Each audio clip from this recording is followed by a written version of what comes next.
mission, I'm mission. Trying to get it right. Transition, changing the way that I see life. Transition mind. I'm on a mission, trying to get it right. I'm transitioning my life. Making a transition. Ooh, making a transition. Ooh, ooh, ooh, ooh, ooh, ooh. Making a transition. Ooh, ooh, ooh, ooh, ooh, ooh, ooh. Making a transition. Trying to mission, I'm on a mission, I'm trying to get it right. Changing the way that I see life. Transition in my life. On a mission, on a mission, on a mission. She starts having on the couch, and I want to call her almost like the mastermind or the lady behind the curtain, the Wizard of Oz.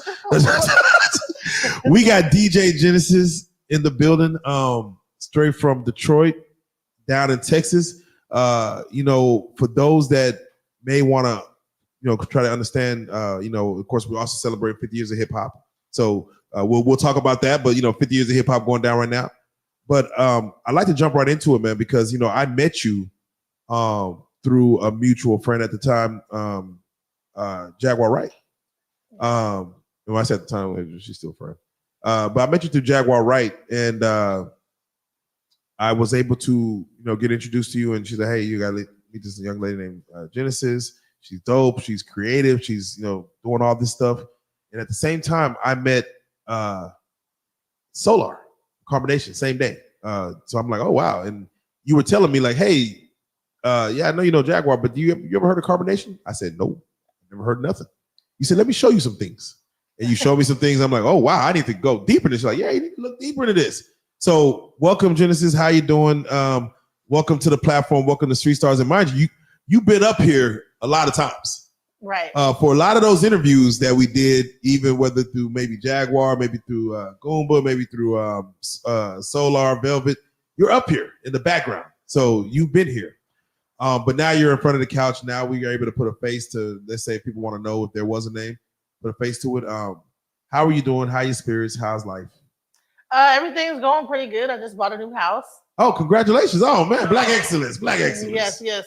Yeah, so I'm a landlord, and for my first property, and I just bought a new house. Congratulations. That's a lot of people don't make how important that is, just in ownership in this thing we call America, this project we call America.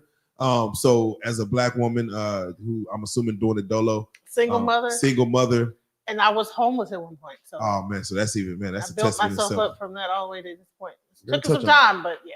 We're gonna touch on that because I want to go through your story, man. But before we even get to your full story, I want to ask you, again, we had the viral interview that went crazy, a couple of interviews with Jaguar Wright, and she's a character in herself as far as just what she is.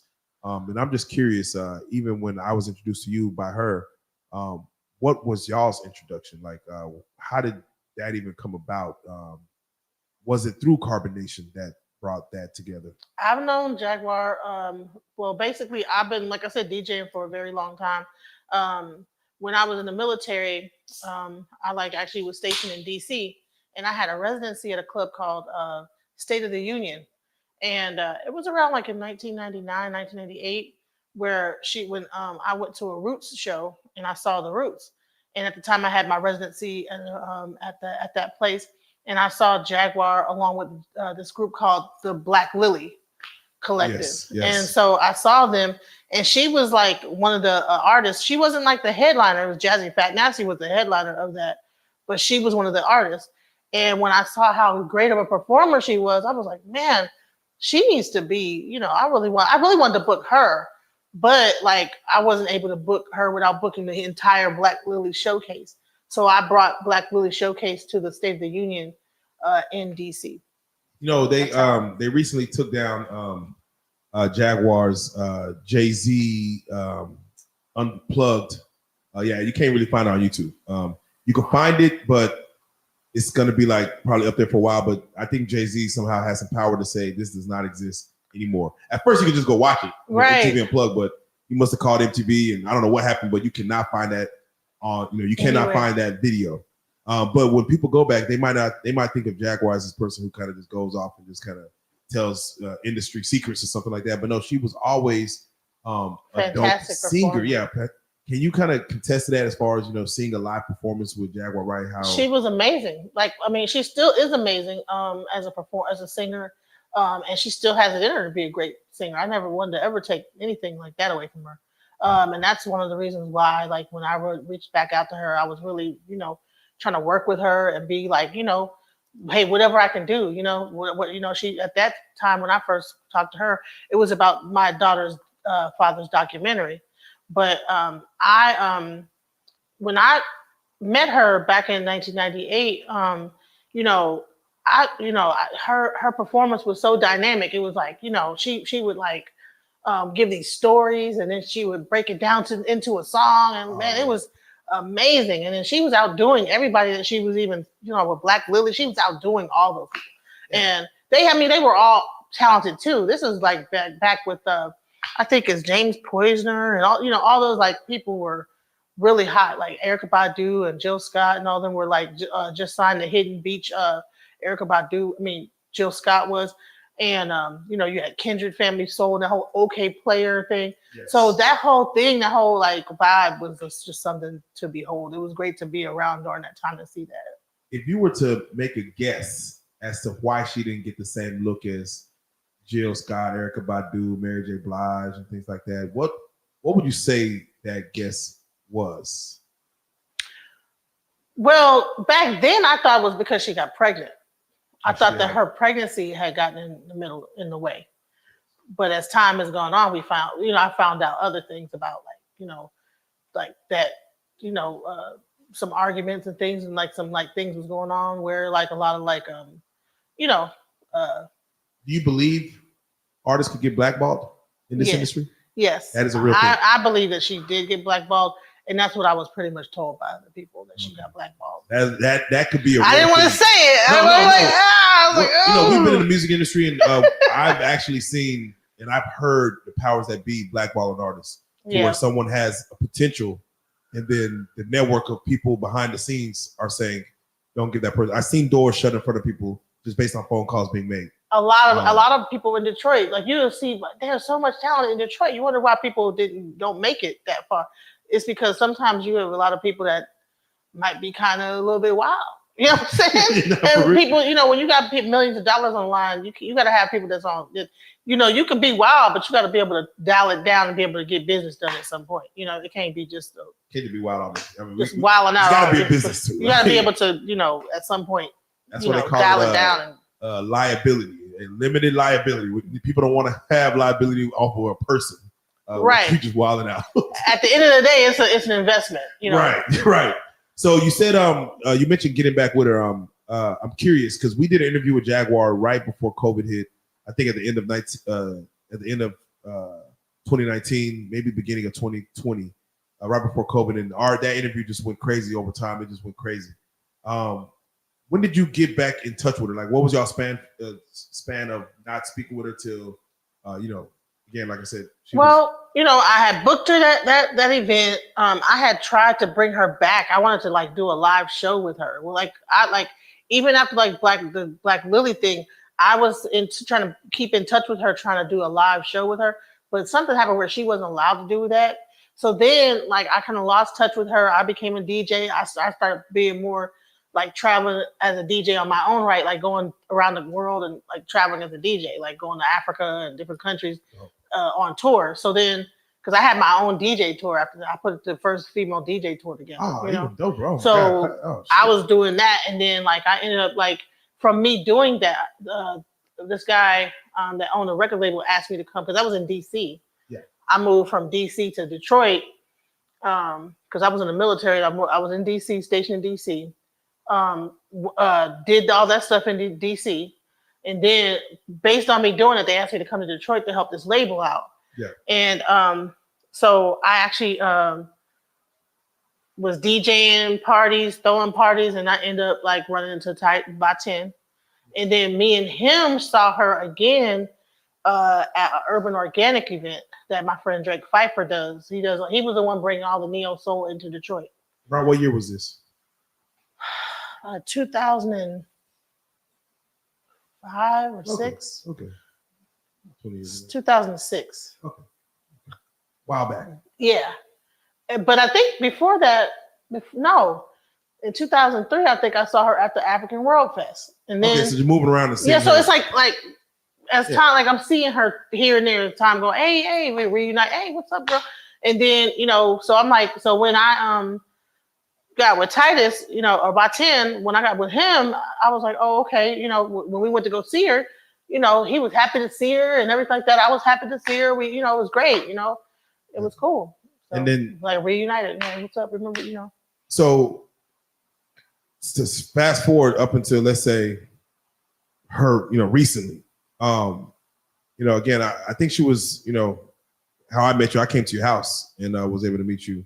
I seen she was already over there. Gerald was already, in her life, and y'all were on a level. Well, no, like so how I ran back into her. Yeah, go ahead. We were putting together the documentary, and so I was like, okay, well, I know Jaguar was on tour with him. So I need because Shaka, who was staying at me, because we was doing some business together, he was staying, him and his family was staying at the time. And he was like encouraging me to put together a documentary for Bot 10, right? Yes. Because he's passed away, but may he rest in peace. And he's also my child's father, my daughter's father. So he was like, to bring back his legacy, you should do a documentary. I said, well, it'd be good. You already been on Bigo with Jaguar. We should get in touch with Jaguar. Oh, so that was a Bigo. Shaka was already on Bigo with her. Yeah, because she and Tokyo Tony had gotten into like the whole Nature Boy thing. You know what I'm saying? And they were trying to take down Nature Boy. Yeah. And then so I guess that's when they interviewed with Shaka, and then that was the first time that she had met King World. Okay. Because King World is like the whole Nature Boy, like take down Nature Boy guy. Like he's dedicated his whole life to taking down Nature Boy. So with that being said, you already knew Jaguar, just through passing and just through the business. But now it's going to be a more intimate relationship as far as working on this documentary. I'm assuming she was already in Texas. I mean, she already been in Texas, like moving around in Texas and stuff like that, in Dallas, and just on the road. She's a road warrior. She's always moving around. But I'm assuming y'all did y'all first meeting to talk about the documentary, just kind of start building relations from there, music, and just like talking, or what was it? Yeah, we met at a restaurant and we just caught up. She didn't even knew how Titus had passed away. Wow. She heard about it, but I keep calling him Titus. Everybody knows him as Bot 10. Bot 10, yeah. How Bot 10 had passed away, and she was excited to actually reunite with and get information, and we talked about a whole lot of things, and in the first it was like kind of weird because she was like, well, I'm being followed. Yeah. She was always on. I was like, you're being followed. And so, she's like, yeah, the cartel or some of the some kind of cartel was following her, and that they was watching her and this, that, the other, and if anybody tells you, but it was all cool, like, but just like what we're gonna be doing, just be careful if anybody reaches out to you, this, that, the other. So, honey, she was looking around. I started looking around. I was scared. You been buying this? I'm going out of the parking lot like, oh shit, you know what I'm saying?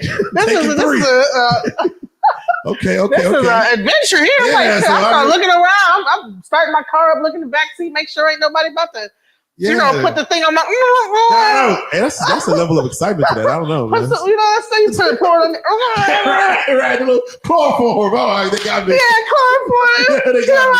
So she added that excitement back to life, like, okay, right, like, oh shit, we got to do this business now or never.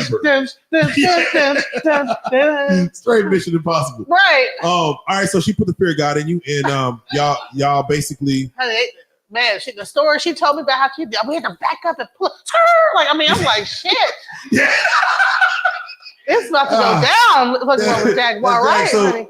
So you took a liking to her, I'm assuming, as far as just because again, her talent is her storytelling ability is amazing. Her talent and her personality is, through the roof. So exactly. she's kind of one of those auras that you kind of gravitate towards no matter what. That's how it was with us in 2019. We just gravitated towards her aura.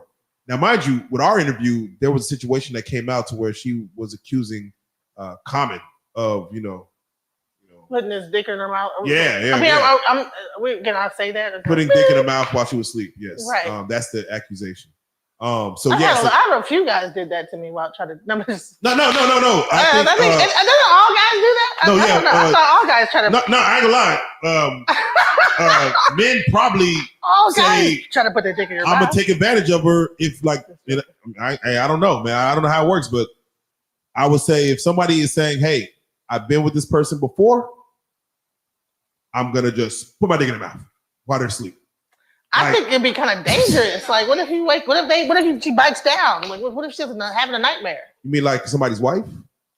No, I'm saying, like, why would a guy, you put your dick in the mouth and that person's asleep? That's kind of dangerous. I think they might like the sensation of a good bite. I don't know. I don't know. Yeah. I mean, who knows? Like, you wake up. I know I woke up fighting.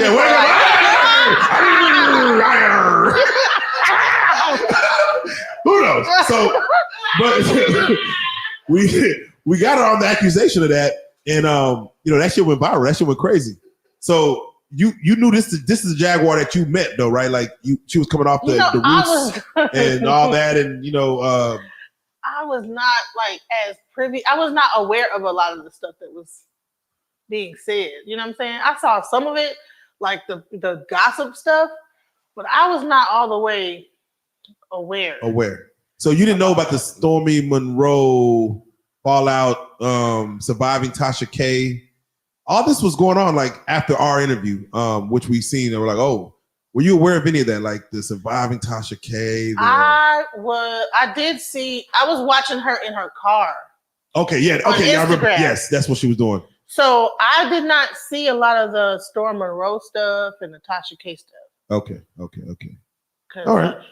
I'm not even sure when those things were. Which is understandable. I mean, hey, you're trying to worry about the documentary, and I was like in a whole other world. I was traveling, and because I'm a software engineer. Yes. So I did a lot of traveling around, like for my job. So I was really definitely aware. But Bigo. But the only reason why I knew about her on Bigo was because of Shaka, and I was on his family on Bigo during COVID.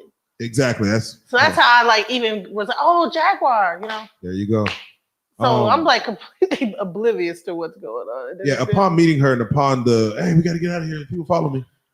You got into, I'm assuming, some kind of business with her. I mean, I believe she came to your house. She recorded songs. She was actually like just being there. She wanted me to be her production manager. Yeah, I think she's like, I'm gonna do a show. I'm like, okay, yeah. I'm like, cool. Was that the show that we worked on, or just? It was some show that she was about to be doing coming up. It never happened, the show, but she was going live a lot. Was that from your house? Yes. Okay, yeah. Everybody would see her like in the living room, and she'd be going live. And yeah, because what happened is that so because of like carbonation, because I had Shaka at my house, that like started a whole thing with King World, because King World is like the carbonation track down. Yeah, he's he tracked down, wherever they going. I know where you're at. He's Carmen Sandy. He's finding out where they at, and anything going on with them, he knows what's the eyeball. He is the heartbeat of anything with anybody in carbonation. He knows. He's gonna know. You think he's just infatuated with carbonation, like he wants to be there or something? I don't know.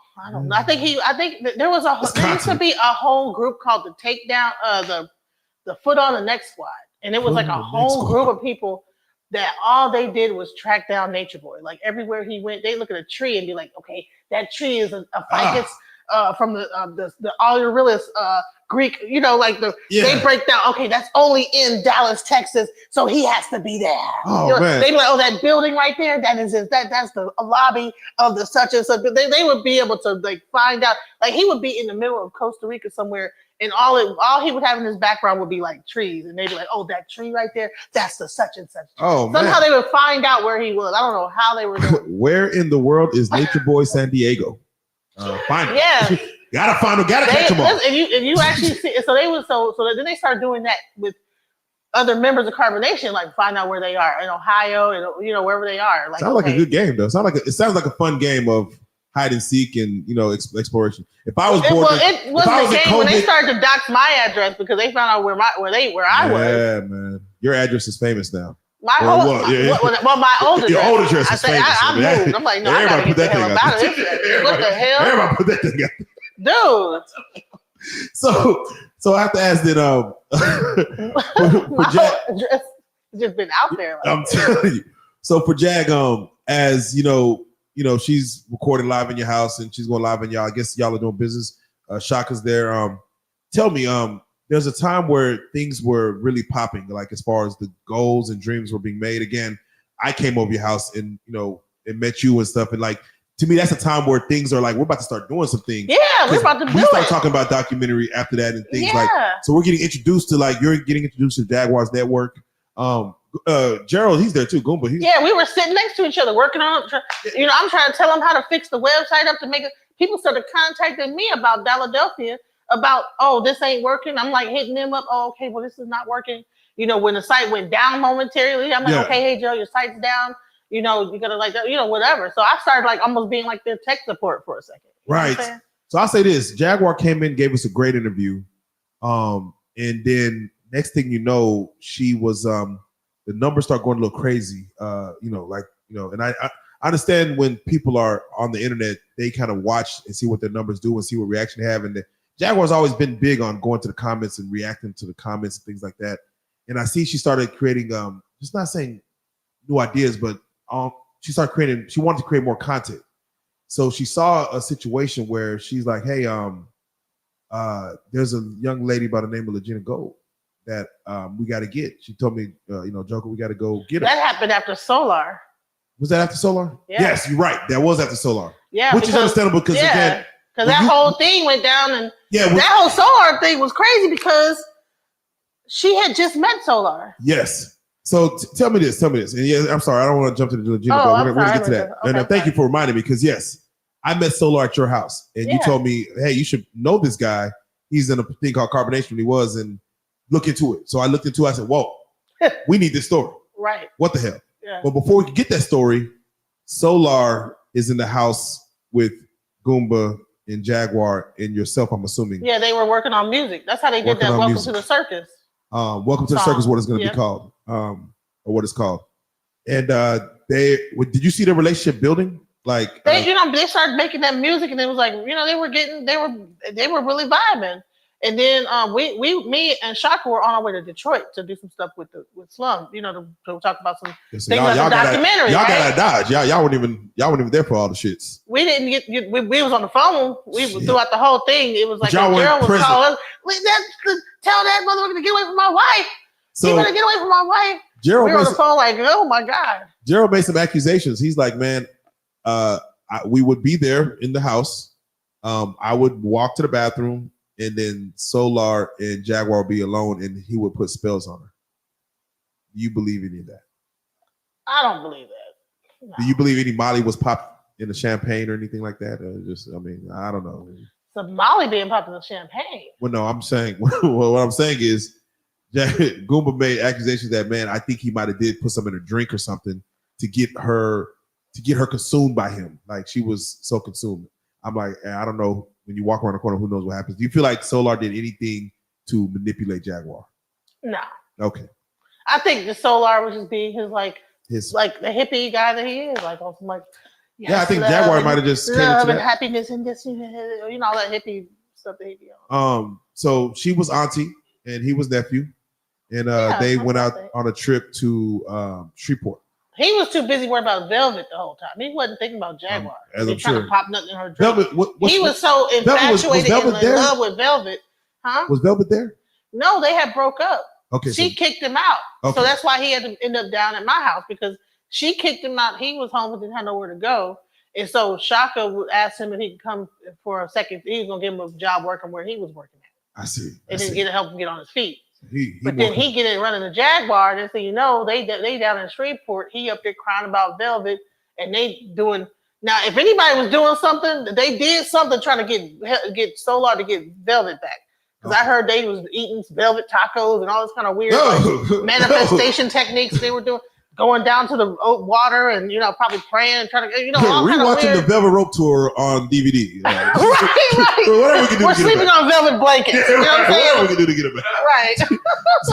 So velvet, like just with V for yeah, velvet. V for Vendetta, Right. V for Velvet. V for velvet. And it was just like a velvet fest. So I'm like, Were you I don't think they had surprised any about time the- for to be like trying to hook up with each other. The Shreveport incident, everything that went down, like you said, y'all were on the phone. Like, were you surprised about any of that? Like, did you see it coming? No. So you were just like, what the fuck is going on? Dude, I didn't realize Gerald was like crazy and volatile with a gun and pistols and stuff and pulling You know out he was pistols. a long range. You don't know he was a I didn't gunslinger. know he was he spit it in. right. Yeah, hey, Right. hey. I promise you, I challenge you to a duel. You know what I'm saying? Hey. He's swinging. He practicing for a duel. You know I'm what I'm saying? telling you, I'm telling you. Who would have known? In the car and on the highway. Like, Who would've also, like, known? just So, playing with guns and stuff. Like As it's unfolding, you're hearing like what's going on.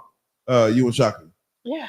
And of course, I know it spills into the next day, and it's a whole fiasco. But what are your thoughts when you like just like when is it gonna stop? Or you like were you trying to y'all fix it? We were laughing. Who were you trying to give like hey like Gerald? We didn't realize how serious it was because it was like we were like man, so like we were like kind of laughing like so leave it. Like he say leave his wife alone. You know what I'm saying? No, and then the Solar was like no, it's just not right and whatever he was going through and they just and man and next thing you know we were in the studio and they were at the barbershop. So the barbershop and is he's on the phone with Shaka like tell that nigga get away from my wife and all you heard is we were like oh my god what the hell is going on so we were man that was crazy. So when you turn on the internet or turn on your phones, you see Jaguar laying on the floor, surrounded by 6-7 cops, and she's screaming. And Gerald, they're like, my wife's so the he got his phone. I'm like, out. what is this? Yeah, when you because mind you, you're part like you've seen all this come together at it when it's all working, and now you're seeing it fall apart like in front of your face. I would have never thought that it would turn like this. This is crazy. Because I'm like, wow. Because that it's sad because it was so much potential. I mean, I'm telling you, so much could have been done. When I got there and we were talking business and we were trying to document, we had shot already like 2 episodes of Keep It a Bean. It was we were about to take over the world. Man, like shit. That's why I was doing stuff on Philadelphia, doing little interviews. I thought, okay, we gonna do some stuff. I'm like, man, but that situation. And that whole like thing with the car and I didn't know. See, and I actually cut into Gerald. Like I was like, dude, Gerald, why was you playing with the gun? You know what I'm saying? I'm like, you were in the military. We get taught about how training on how to handle a gun. And for you to be twirling around guns in a car, I actually cut into him about that shit. It's intimidation. When I got home, I called him. I'm like, dude, Gerald, what are you doing? It's definitely probably intimidation. Like, and I was in the Air Force. He was in the Army, so we both like veterans out here. So like, I'm looking at him like, dude, you should know better than that. Yeah. He should definitely know better than that. I definitely feel he was just in an element that he was just intimidated by a guy. This dude, come on now, man. Listen, Solar. Everybody, Solar, Jaguar, and Goomba all they was agreed having like a 3-way. They were just saying that shoulders were being rubbed in the car. Everyone said this. Like that he was rubbing on their shoulders. Everyone had different reasons why shoulders were getting rubbed, but they said they was getting with that. So no, Solar said he did rub Jack's shoulder and also attempted to rub Goomba's shoulder. Jack said yes, he was in the backseat rubbing my shoulders, and also Gerald said he was rubbing shoulders. So I could see someone taking that as, man, is this man trying to get my girl? Right? What kind of weird? Yeah, that is. No, I'm saying it's perception. And then you got the carbonation element. Yeah, then you got he was on that movie with the transgender. Yeah, it's like you don't know what he's trying to like. You don't know, like relax, everybody. Right, relax and your thumb eyes. can do something. That thumb hit a pressure point. I'm gonna rub his shoulder. Also, trying to dry out. Yeah, loosen y'all up a little bit. Let me carbonation style. Right, they got oils and ointments that do all kind of shit. So I can see probably got a little satchel and shit like that. Yes, rub it into your skin. But that moment, and again, you're right, because when I talked to Jaguar, for me, and she did tell me like, yes, no, she did ride around with her son's ashes and things like that. To see what unfolded at the barbershop and it did say like, man, this was, I don't know if we could come back from this. That's even me thinking business. Like, how do you fix this? So even me calling Jaguar, I'm like, man, we could fix this. Let's just figure out a way to they were supposed to be on the way back to the come. Yeah, we were supposed to come do a celebration of real life. We're touching 1 million views and get, we're going to talk about doing new content for Monday. Right. And then that never happened. So we were still trying to figure out a way we could still come back from this. But then of course, the arrests, just everything happened after that. When did you and Jaguar's relationship? Because I think y'all had friction after that. What happened between y'all? Because I don't think no one knows. As far as, again, people are just not putting the face to your name.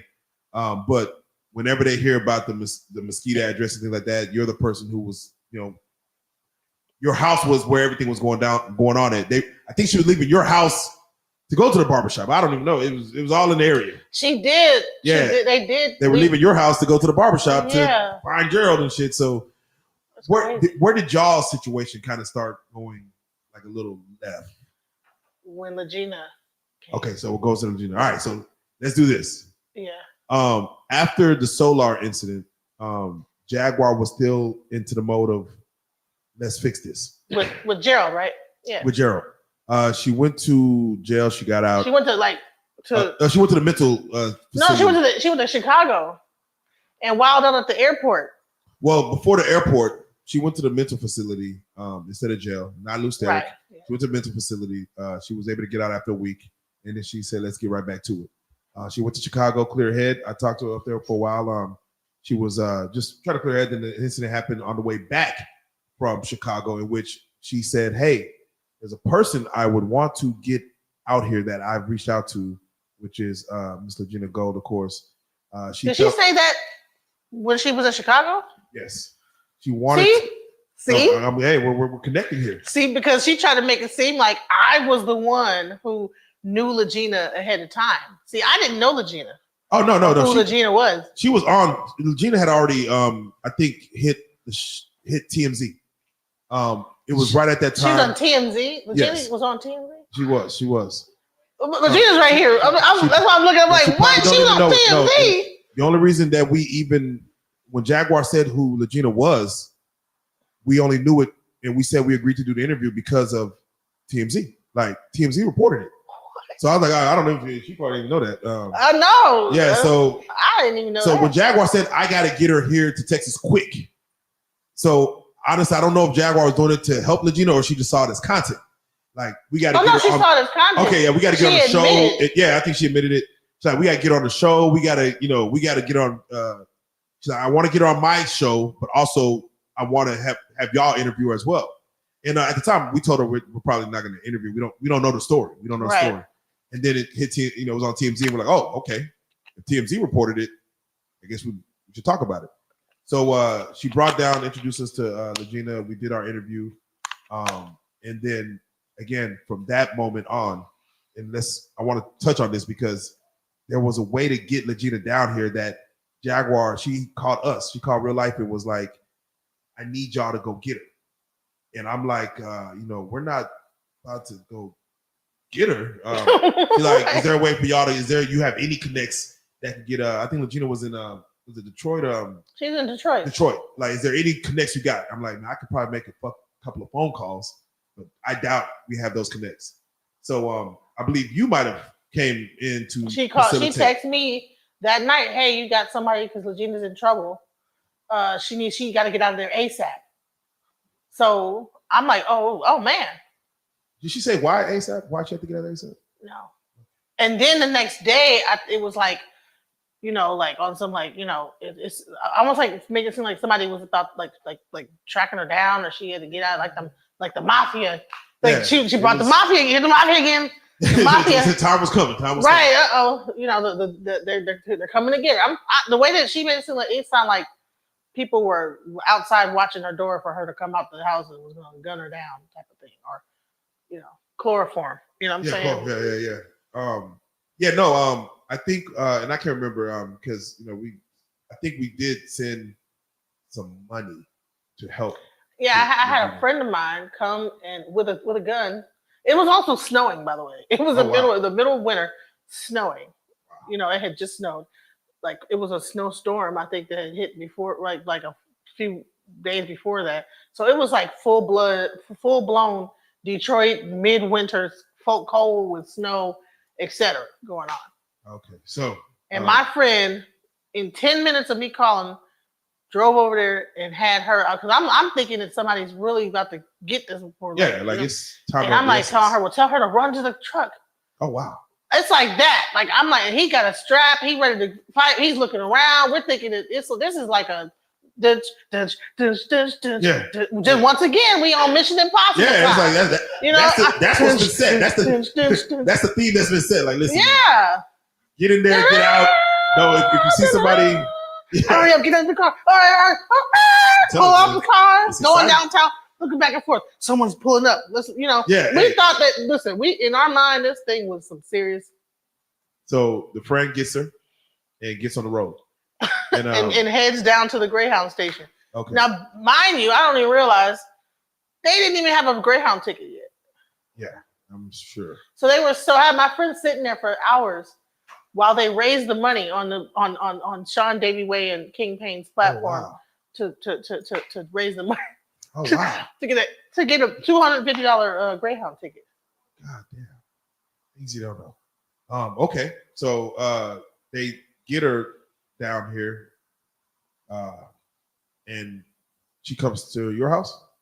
Or? No, she goes to Jaguar. Okay, so she goes straight. She takes the Greyhound. Jaguar picks her up, and that was the last I had heard from her for a while. Okay. I believe she came like really the next day, and we knocked the interview out. Of course, y'all could go look at that interview. And then, of course, I believe Jaguar had more plans as far as to do just show to keep it being podcast with her. But as I was asking, you said it. Where did it kind of go weird for you and Jag? So when she went to the police station and got arrested again.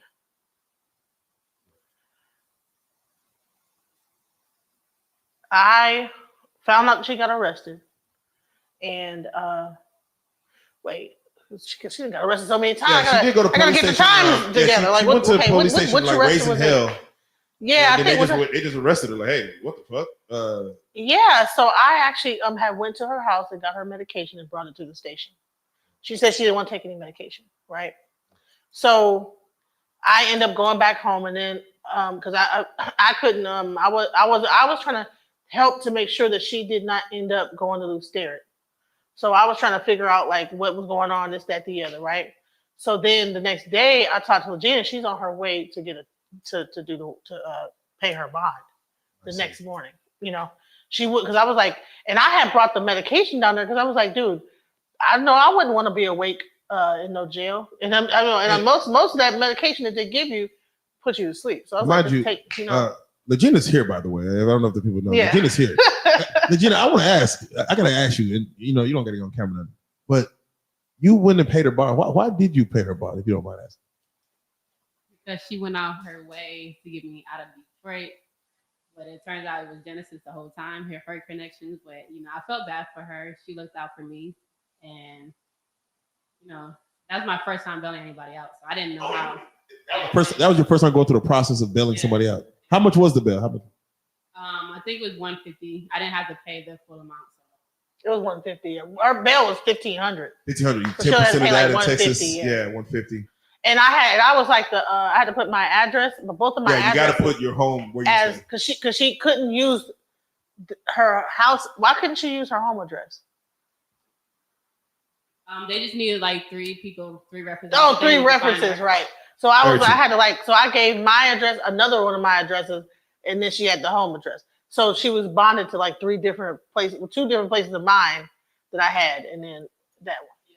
So as far as she's bonded out, she must have felt you did something wrong, or no? Yeah, but say because why? She came to my house right after she got out of jail. Oh, did y'all have some words? We got into it because I was telling her, because when she was in jail, Now it was a whole thing that went down with her mom and make sure that they had no groceries and everything like that. And Tokyo Tony got involved and they helped out to make sure her mom and them ate and stuff like that. You know, So Genesis was the one that was helping like me get a Jag out since day one. So she been telling me things about Genesis behind her back. So she already been had a problem with her. Can't do that, man. That's that's the person who helped get you. So you had allegiances to two people that you didn't know, and now you're like kind of okay. yeah. So when she went to go when Gina went to go bail Jaguar out, I had her come to my house because I was like, well, it's a lot going on, you know what I'm saying? So she came to my house and I had her like, kind of, well, okay, by the way, I'm a Santero. Okay. Yes. I'm a priest, right? In the Lukumi religion. And I was in my year in white. So anybody normally that comes around me has to, especially when you have a lot of like negativity. So I was like, there's a lot of negativity going on. So maybe we should I had her go take a spiritual bath. You know what I'm saying? And I put her in some white clothes. And when Jag got out the next day, I had her. She was drunk, drinking and stuff online, and was talking to people online. And I said, Jag, get off of there, talking like that, and just come over to my house. And she came to my house. She stayed outside for a second, fell asleep. Then she came inside. The next day, I was trying to get her to go see the Babalao. The reason why I was trying to do that is because the governess had put out a thing. This lady named the governess. She was a person that actually predicted Mo 3's death. Yes. And I think she was like a spiritual advisor for Mo 3 or something. I remember that. Yeah, I know who you're talking about. And at some point, she was also working with Jaguar Wright. I'm not sure what happened between them, but the governess had put out a warning to Jaguar that she needed Legina to send her back to Detroit, this, that, the other with Goomba, or or this, that, the other. You know what I'm saying? And the next day she's in jail, right? So I'm like, girl, you need to go see the Babalao because that lady put a spell on a hex on you and stuff. And she's a witch or something. I'm not sure whether she's a witch or she's practicing voodoo or what she practices. But I'm like, whatever she's putting on you, it's very ironic that the day that you and Tokyo Tony get to talking about that and what she did, the next day you're in jail you go up to the police station and you end up in jail. Very ironic. The next day. I mean, you can't leave the police station. You can't just say, let me get out of here. Let me control my temper and my emotions and just walk out. Yeah, because when people start putting work on you, it messes with your thought. Yeah, it's internal. Yeah, it's not it's not outwardly. It's inner. So I'm not sure what the governor said is that at some point Jack had tried to kill her or something like that. I'm not sure what she did, but I'm not sure if she did some work, But the governor felt like that Jag had targeted her a certain way, and so she had it out for Jag. So she put work on Jag, and she admits to putting work on Jag and Goomba, so that Goomba and Jag could be separated, and then Goomba and Legina could be separated, and then basically, So at this point, you said witch doctors, mafia, the government, Jay-Z. There's a lot of people. It's a lot of people against Jaguar. At this time, man. So I'm like, you need to go see a Babalao because so a Babalao in Ifa religion. Okay, let's get into that. Is basically he is. You have Orunmila who in our religion who is the Orisha of divination, right? And Orisha is like these basically forces of nature, right? So the force of divination, right? And what happens is that what we believe is that when you come on this earth, you were given a destiny, and you have a specific you were told everything that was going to happen in your life, but when you came on this earth, you forgot. So what divination does is help you remember and to keep you on path and tell you whether you're on path or off path. So I'm like, you are clearly off path. Clearly, this is not the right. You need to go see a Babalao so you can get on path. That didn't work. The next day, the work that lady did was too strong. I couldn't get her to go see the Babalao. Okay, so wait, y'all had an argument. So we had a full argument, and I'm in my year in white, so I'm still a new priest. I'm like a baby in the religion, right? Yes. Like it's almost like if you get born again and you're supposed to be you just now starting to learn about, it's the same thing in the art, but we have a whole year in white where we're like restricted to, certain things. You have to wear white all the time. Long story. So I'm not even allowed to argue or or anything, but she got me out of character because she started going off because she was trying to teach Regina how to sing, and I'm trying to get her to see the Bible out. And I'm like, dude, your priorities, like, you can teach her how to sing anytime. You got work being done on you. You're getting put in jail. You need to go see a Babalawo to find out what work she has done and what you need to do to get it off of you. But she was not. She was not down. She was not trying to hear it. So she just stormed out and saying, F No, you? she cussed me out and you like a fool. Look at you. Look at everybody. We're live right now, Genesis. We're live. Oh, you were live at the time. She was live teaching Legina how to sing. And the I argument was going on live. The Babalawo is 75 years old. You know, we gotta respect his time. If he says he's gonna like do something, we gotta like be there on time, right? Yes. We're live. Oh man. I'm teaching her how to sing. She's learning how to sing. Like, I'm like, dude, who gives a fuck about her singing when you got all this witchcraft and shit being done to you, and you're going crazy, going to a police station and going to jail, and you got something put on you that I found out now is like supposed to like help her make her spiral. Unless she go, I mean, she probably could get it removed. I don't know, but yeah, she got something put on her that's gonna have her spiraling down, and she don't even realize it. I'm trying to get it off of her, but I'm the enemy. I'm the bad guy. Does that make it harder when the argument is live? Because again, when you put things on the internet for the world to consume, it's hard to take back something that was said privately. Do you think that kind of really messed it up? Like just because it was on the internet that she was saying these things or just having words about you and with you? Honey, I didn't even care. I was seeing red at that point, you know, because I'm like, dude, she was yelling at me in my own house. You know what I'm saying? I'm trying to like not argue with her because I'm not supposed to argue during my year in white. I'm supposed to keep a docile. I gotta stay Iwapale. Keep you know all this. Keep calm, right? Yes. and not get. She's trying. She pushing it. Honey, you know what I'm saying? And I have my head Orisha is Oya, and Oya is like a fiery. I'm a very fiery person. I don't like will go off. I'm a Gemini. I will flip out. You know what I'm saying?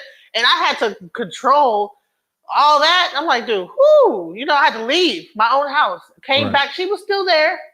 But and then she still said some old bullshit to me. And I'm like, okay, Jag. Okay, so I'm assuming she ends up leaving and the Jaguar goes off to do her own thing. I think they go to Arizona. Music. They made some music, made another song, you know, she made some song with Shaka and them. Yes, she did. And it turned out, it was pretty good. You know what I'm saying? I'm glad that I was able to step away for that magic to happen. Okay. This is before she went to Arizona for a little while and the car situation? Or is after the car? That was after. Okay. Gina, you weren't in. No, that was after. Okay, yeah. So that was all that. In that situation, I'm gonna leave that over there because that was a whole. Yeah, I think that Arizona and Chicago are connected, right? Yeah, I think that it was all. Yeah, it was. The reason why she ended up in Chicago and Detroit was because of the car blew up in Arizona, right? Yeah, had to go. Yeah, so that whole thing was all. So at this point, Jaguar, she's doing her thing again.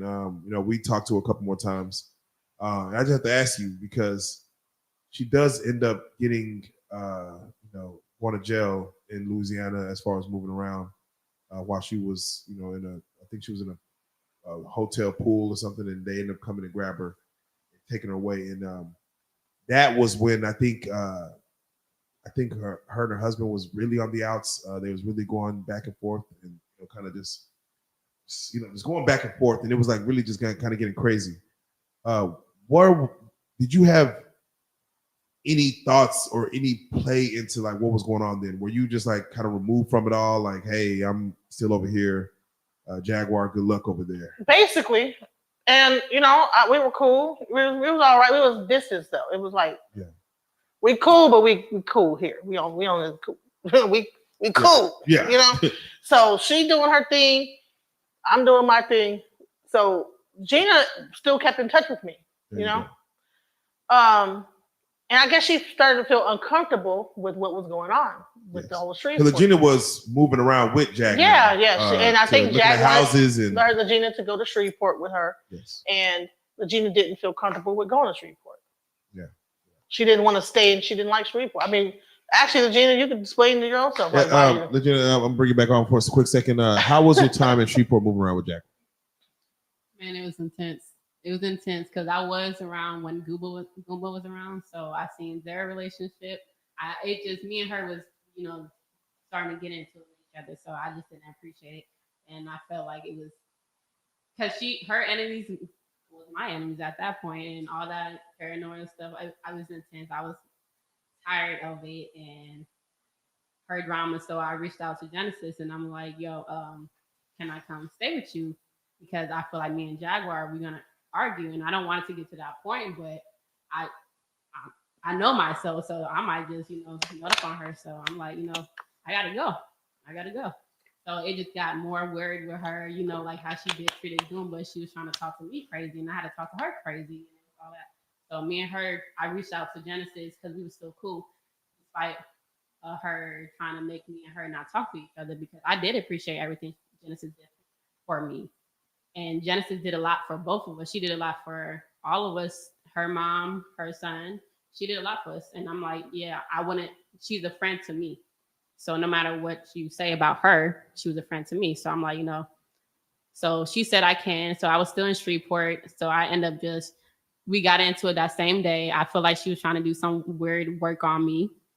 Because Jag at that point was dealing with candles, right? Yeah, she wanted me to pick up something from her room because she ended up having getting a different room.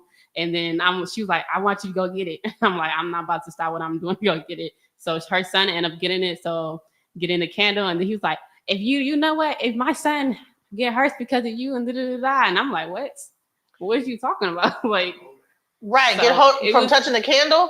Right, but I think we was in New Orleans, so she probably had work done somewhere. And I'm like, from all your dramas, I'm like, yeah, you probably did something. So she was taking nude baths with the candles. I seen her mom like bust in and she got angry with her.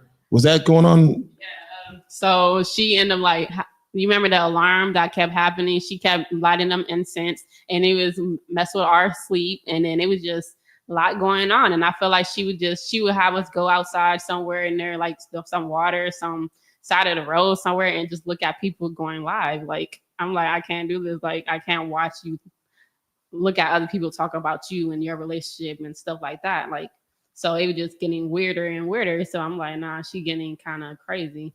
So your goal was, of course, to just get back to something more normal for you. Genesis, I'm assuming she reached out to you and said, "Could I come?" Yeah. And you said, "Go ahead and come." Sure. And as you see, she's still here, Yeah. very sane, very very normal. Right. So you reached out, and it's very hard when people don't have someone to reach out to or don't know who to reach out to and just get a yes. Like, can I get? I know there's people right now just in crazy situations. Like, I have no one to call and go to, and you're being there, which going to take us to the next part of this, which I want to talk about. Kind of the way you brought in people of even carbonation. But before we get there, Jaguar did actually have an extended stay in Louisiana and then come back to Lusteric, and then she got out, and of course she's now out in the world. Have y'all had any contact since in regards? Is there anything that have y'all try to do anything? No, she's mad because I was the one who called the police to get her arrested. So basically what happened is that my name was on the bond. She began to say something when Regina decided she did not want to stay with her no more, and she came back to town. Now, meanwhile, she dropped her mom and her son off at my house and said, "I'm going to get my husband."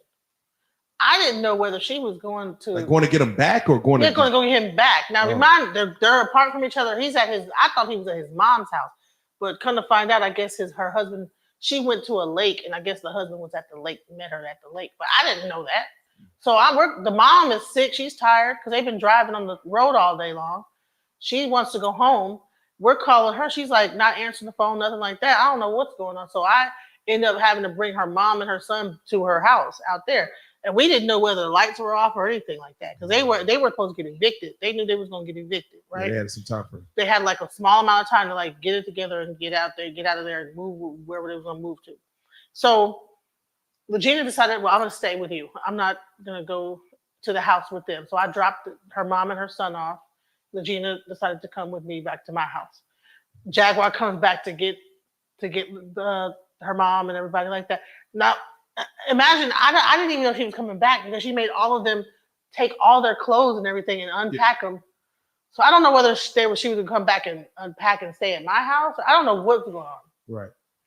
It might have been that they was going to they were Yeah, the unpacking communication wasn't because there to find out. they probably were getting evicted. They probably didn't know, and they probably needed to stay at my house. Yeah, but nobody was wasn't there. telling me Yeah. nothing. You know, I wouldn't have turned them away. It's your mom. Right. I'm sure she didn't want to have to stay there, but you know, it's who knows? Most of my friends know that I'm the one that, if anything happens, that they can come and. You know what I'm saying? That's unfortunately the person that I tend to be. You know what I'm saying? Oh, okay, I'm going through it. We call Monica. You know, so she knew that. So that's probably what she probably was thinking, and that's fine. But her mom was like, "No, I want to go back to the house." Right. So I took him back, and then that whole thing with her, she probably felt like I had double crossed her in some kind of way, or I don't know. But really, that's really what happened. So that's it. And then, but she began to at that point start to badmouth my child's father, say that I was there and I killed my child's father. She told us, so we never was friends and this, that, the other. I don't know why you put yourself on my, bond. We was never, just talking shit. She talking I started seeing the shit. hashtags with your name coming out. I'm like, yeah, oh, wow. She started talking shit about me, like our own thing, and just being a bitch. And I'm like, dude, what? Like, I don't know who you think I am. Right. So did you throw your hands up? So you gonna say all this shit about me? I'm not gonna do nothing. Like, I mean, you gonna I'll just talk about me. People think I'm a pushover. You got me fucked up. Like, dude, you don't get to say all that shit on. Yeah. What? So like, take my name up off this shit. Right. How do I remove my name up off this bond? Right. They said that she had to be arrested. I said, okay. So they thought. So she's sitting at pool. They thought it was King World. King World then was followed. They had the location. They had her find location. people. Yeah, they Carmen Sandiego. Exactly. They find people, and they was online talking about her whereabouts, and I contacted King World. Hey, you know what I'm saying? Where's she at? Yeah. And I found out, said, okay, well, this is where she is. Remove my goddamn name off of this shit. Because you don't get to talk shit about me, and I'm the reason why you're even. I'm like a witness on some shit. Yeah. I'm sending money to bread to your mom. I'm the one helping out. But I'm not your friend. Are we not friends? So what the fuck is that? Now she done did the same thing to other people. People done got her out again, and she done tried to set them up or something stupid. I don't even know if it's true or not, but but you've been removed from the situation. I'm off. Her mom, I think, went back up north. Her son went to stay back with dad. I think she's moved on, and God bless her. You haven't had no contact with her since. No. Okay, well, with that being said, definitely God bless them all. God bless the situation. I hate, again, we were at such a high, and then all of a sudden, much could have been done. So much could have been done, and then the Shreveport incident, just kind of things just went so left, and I hate that. I do too, because I don't like to fail. Right. At anything I do. You know what I'm saying? Got so much time in this world. Like, put time into something that just fails. You wanted to actually, because the whole documentary was really the thing. Yeah. And then she ended up talking shit about my daughter in the documentary, and I mean, like, really? Oh man. So she telling people that what'd she say? You don't even tell your daughter about her father. She gets into that voice. Yeah, you don't even tell her about your father. Shit. I can see. You know what I'm saying? And we are going to touch on the documentary, but before we get there, she does that. She calls me Toots now. Oh, Toots. Yeah, that's the new thing. Toots. Where'd that come from? I don't know. Everything goes into a movie. It's like The Wizard of Oz. Like, I think that's like Mel's Diner. Yeah, like, hey, Toots. Like, dude, what film was you watching? Black and white over the week while you was in jail. It was like the black and white film. It was a TC. All right, TCM, Turner Classic Movie Night. Yeah. I just picture her like with some chewing gum with her hand on her hip. Yeah, what's going on, Toots? Dick Tracy. Just chewing gum and shit. Oh my God! Action Comics. All right, so I will say this because you did bring Legina back into the fold and take care of it. That has been your nature. Before we even talk about carbonation, as far as you kind of bring them in, what is that about your nature as far as being able to help people in need and giving them place to stay? Because most people don't like people in their comfort zone, in their home. But you have been able to allow people, and we're going to go all the way through there, but allow not only the carbonation members, but from Jaguar, Goomba, Legina, like you allow people in your home. What is that about you that is so receiving of people in your personal space? I don't know. You know what it is that I have always been, my house has always been the house that people come to and hang out at and do this. Even when I was in Detroit, I was like the place where everybody. You got to go home now. You Yeah, just well, understand. You just and like what Pick a happened point. is that like for a lot of like I've been homeless before. Hmm. I was a You did homeless say that. when I was a you got to kid. go through it to know it. Yeah, like so when I was like 13 years old, my stepfather was he was a crackhead, Oh, and man. he was cooking some crack or something like that on the stove and burned our whole house thing down. You know what I'm Oh, saying? my God. And so people helped me. I was like a street kid. People like gave me somewhere to go. You know what I'm saying? Like my parents were living in a van, and I would and people would give me somewhere. Like they wouldn't just let me just be out there like that. So you've seen people help. I've And you lived, know that feeling of and having when I left the military, you know what I'm saying? They just kick your ass out. Yeah. When it's time to go out the military, they Good don't be luck. like, oh, let me just set you up with a nice apartment. It's like prison. They Just open up the gate. you Yeah, just walk like- out and here's your bag that you came and in let with. me get that ID off of you so you never come back again. Like don't come back to the base. Don't Oh, man. You know what I'm saying? And it'd be in the hood. They like let you out. Most military bases by the Yeah, but- hood, yeah, so they right. let you out in the hood. People, you know what I'm saying? Music and shit Make a way going, for like yourself. fucking hip hop music playing and stuff. You know the scene whenever See they the showing car, the car come by, bass and bars, drive right by you. like you looking around with you got your military bag and it's like You gotta figure it out. man. So I'm just curious, for the carbonation situation, Shaka, I believe from what I know, Shaka, his family, Solar Velvet have been at your house. Yeah. Any other carbonation members? No. Okay. Just those in all situations, like so Shaka and Solar were friends, are friends. Velvet and Azini are friends. But I think that also the thing happened with where Velvet had at one point dealt with them before. So there was like a whole thing going on where they were really in communication with each other. So when their relationship got messed up, but Shaka's in touch with everybody from Carbonation. Yes, he is. He said that he was. So it's like, What are your thoughts on carbonation? First, did you have knowledge of them from years ago? Yeah. What were your thoughts about Nature Boy, the carbonation situation, just in general? I think it's a shame. It could have been so much. It could have been something. So you thought it was a good thing that was happening? It could have been something if Nature Boy wasn't a narcissist and they actually did what he was saying when he first set out to do, like go live off nature and go like and live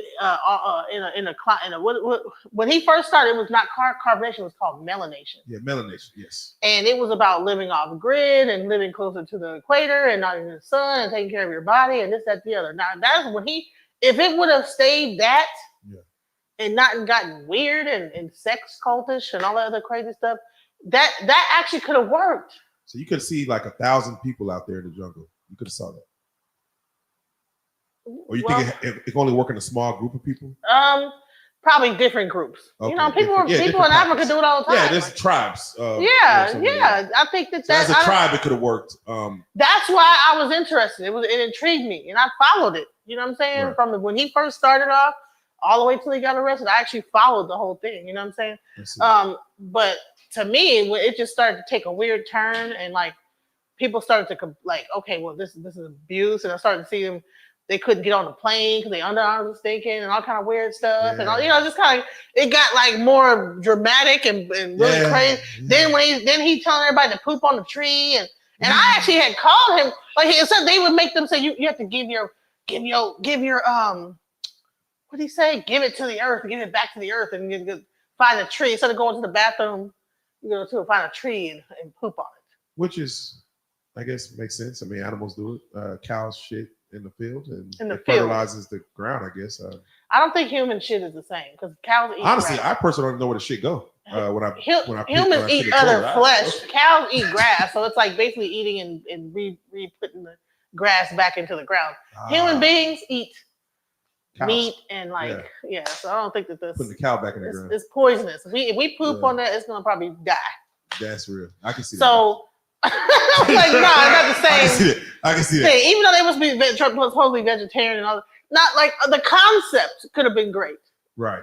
How it turned out, and it was actually to me like an interesting case study, right? No, it is. I'm all about the psychology of human beings. Yeah, me too. So I'm watching this stuff go down. I was like, honey, I had my popcorn every time they would go on live. I was like, man, this is crazy as hell. So when they invited a white woman in there, were you like, wow, the melanation didn't turn to? They had a few white people there. I know. Then the BBC came and they got their white lady. They said, no, we're not fixing to do that. No. Not with Sue. So of course, Nature Boy's in jail. He got hit with a bunch of charges. People, I guess they say they escaped, or however it was. It went left. How did you get? He started getting weird at the end. Well, he was already weird. Well, no, Velvet said he started drinking. Hennessy started getting involved. And that really unleashed the beast. Well, he already had a beast because he had already beat on his mama. So it was already going on inside. It's just the Hennessy. You're able to hide it, when the camera's on, but the alcohol makes your true nature and out of character and your decision making go out the door. I think they got that fentanyl weed when they went to Atlanta. Yeah, they might have. Because he started acting crazy. He had them painting stuff on their face, 3, 3, 3, 3, and making up these doing all this kind of weird stuff. I'm like, what is going on? They went on Sonetta TV, y'all. Now Sonetta TV is a huge platform, right? And instead of them doing something that really makes sense, they up there 3, 3, 3, 3, 3. They would ask him a question, and Sonetta would ask him because Sonetta is all about scholarship and breaking it down, having debates about religion, educational. And they went up there and act like a bunch of fools up there. That'll do it. It'll put the eyes on them. Like, okay, we got to see what the hell's going on over here. I think people thought they was a joke after that. Like, really? Oh, that was when it started to decline because it stopped being about.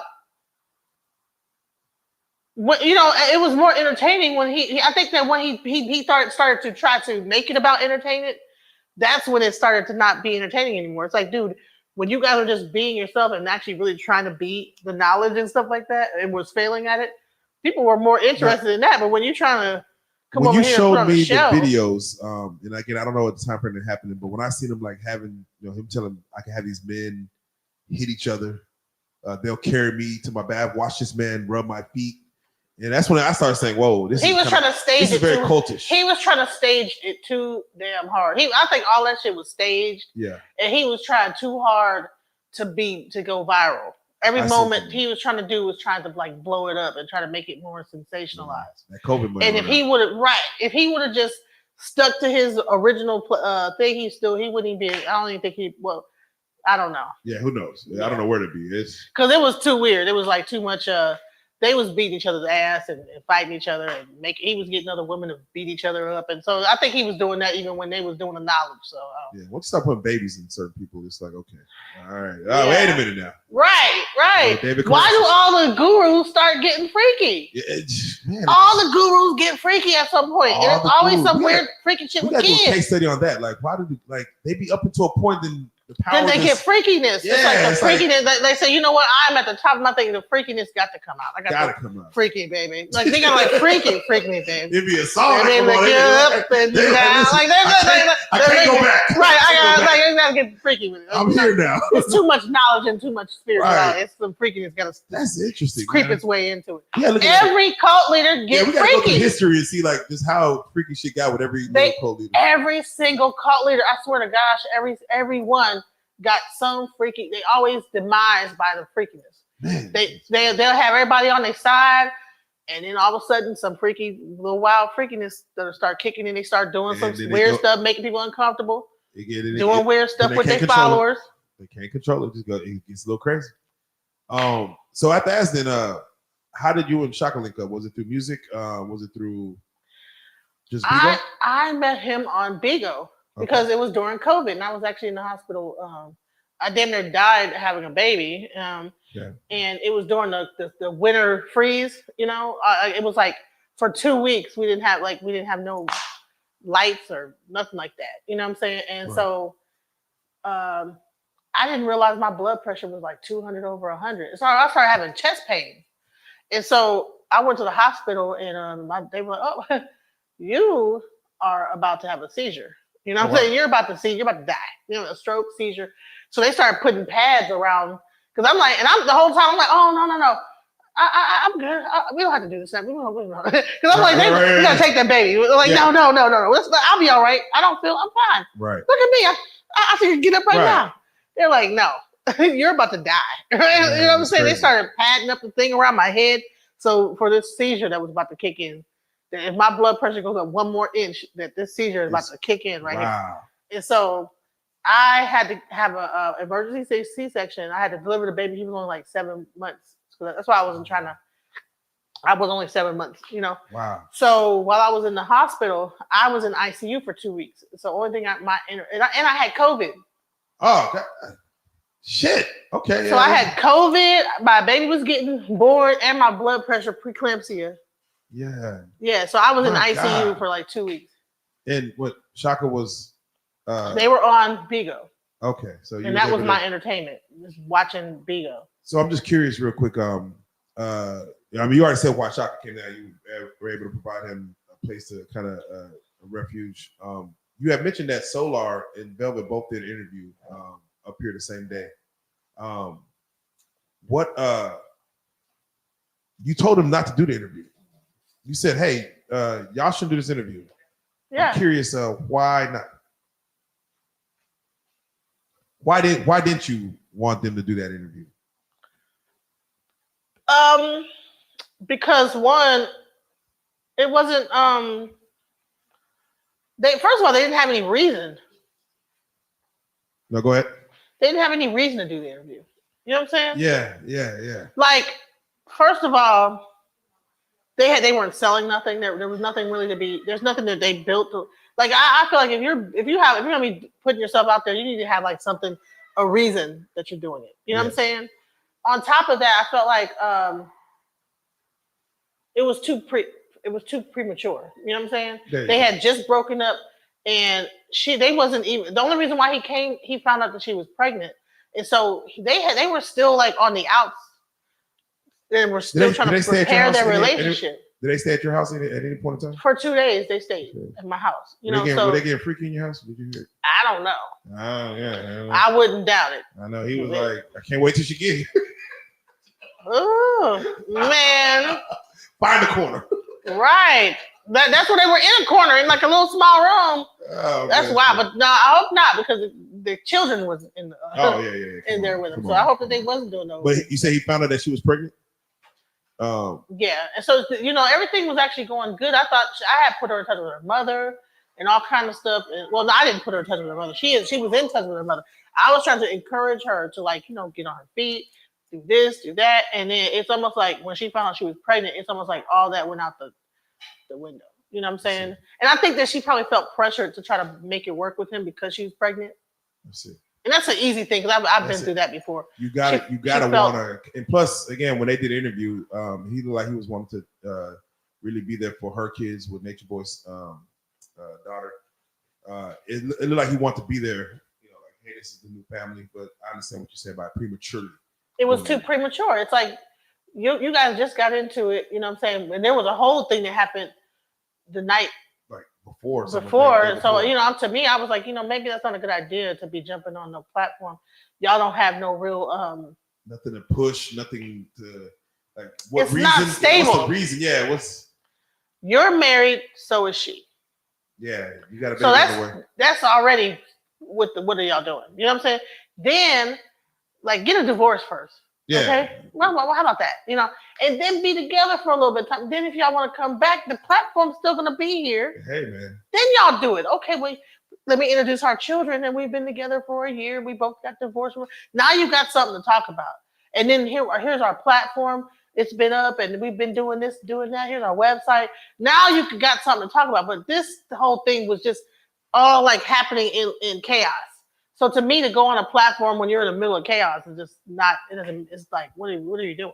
Yeah, and then 2 weeks later, you've broken up, and y'all hate each other. And now you got this thing out here where you guys looking like you guys are a big old happy family in love with each other. But you can already see on her face if you actually watch the interview, her facial expressions didn't look happy. It looked sad and it was exuding like uncomfortableness and all type of things I was seeing. All type of things, man. Well, again, I wish the best for them. I do want to give you an opportunity to discuss. Again, we talked about doing a documentary for Batim. Can you discuss for those people who may be at home and not know who your child's father was, and just as far as the overall thing you're gonna push and what you're gonna do, and kind of everything that you were trying to put forward there. Can you let the people know who even Batim was, as far as the world who may not know? So Batin was a part of a group called Slum Village. And if you ever heard of Slum Village was a part of, it was a 3-person group with Jay Dilla, Batin, and T3. And you had Elzai who joined the group when Jay Dilla passed away. Jay Dilla was a really well-known producer who was known for work with Tribe Called Quest, Erykah Badu, a bunch of different artists, like even Janet Jackson. He made the song, the beat to "Got Till It's Gone." Cause you don't know what you got. Oh yeah, till yeah, it's yeah. gone. Oh, He did the beat for that. Oh, He's done a lot of great stuff, like with Far Side. yeah. He did beats for them. So Jay Dilla is a really prolific producer, and his I think that he should have been got his flowers. Definitely. Well, he's getting his flowers now. I think Questlove is doing a documentary about him, and so we saw that Questlove was going to do a documentary on him, and so we were like, we should do a documentary on Batin. Now, Batin was one of the original members of Slum Village, and he was actually a really well-known MC who could rap in Hebrew, ancient rap in Hebrew and different languages and stuff like that. He was really into metaphysics, and he was like the spiritual kind of. They were a part of this thing called the Order of Divine Reality, where they like really into like metaphysics and tantra and the Kabbalah and different like things like that. So when he first when Slum Village came out, they were like kind of like a conscious group. But he also had like a lot of enlightenment. No, definitely very, very, very talented. What was the cause of his passing? Well, when at first it was undeclared, but eventually they put it as a cocaine overdose. I see. Yeah. Was that prevalent in his life, as far as No, he was a spiritual person, but I think the music industry, like I think that the influences, people, because when that backstage life, you're gonna run into people, with different substances and things like that, like that you normally when you go overseas, people are doing stuff, you're trying out, do things, this, that, the other, So I think that just from being in different places, especially overseas will get you. Yeah. No, definitely. They'll get you. Yeah. They'll get you experimenting on some stuff sometimes. Yeah, because you're already experimenting going over there. Yeah. The whole going overseas is an experiment for a person born in the States. So I've heard stories about him being overseas. That's part of the reason why I wanted to go into do the documentary, so people could understand him beyond just like, okay, that this person was a dancer. He was a great singer, writer, rapper. Like, he was not a drug addict. You know what I'm saying? Now, what happened, I think, is mental illness kicked in, probably due to like some of the drugs. But I also think that there's also a history of family mental illness as well. So I think that the depression and things like that was kicking in too, and he was probably self medicating at some point. And it came to the point where a lot of like the combination of mental illness and then the drug, the fact that Detroit and the whole Detroit, So where he lived, where he was at, everybody knew him. He was in his 6 Mile area, you know what I'm saying? And people know him. They know him from Slum Village, but they yeah. I'm curious, what now is the direction that you want to take? I know we talked heavily as far as trying to put something together to just have a starting point, get some writers in there, and just trying to see what kind of documentary it should be. But can you speak on what it is now, kind of what you wanted to do, if you wanted to take a different avenue or kind of just maybe wait and so landscape? I want to do something with my daughter, and I want her to be able to talk to people and learn about her father.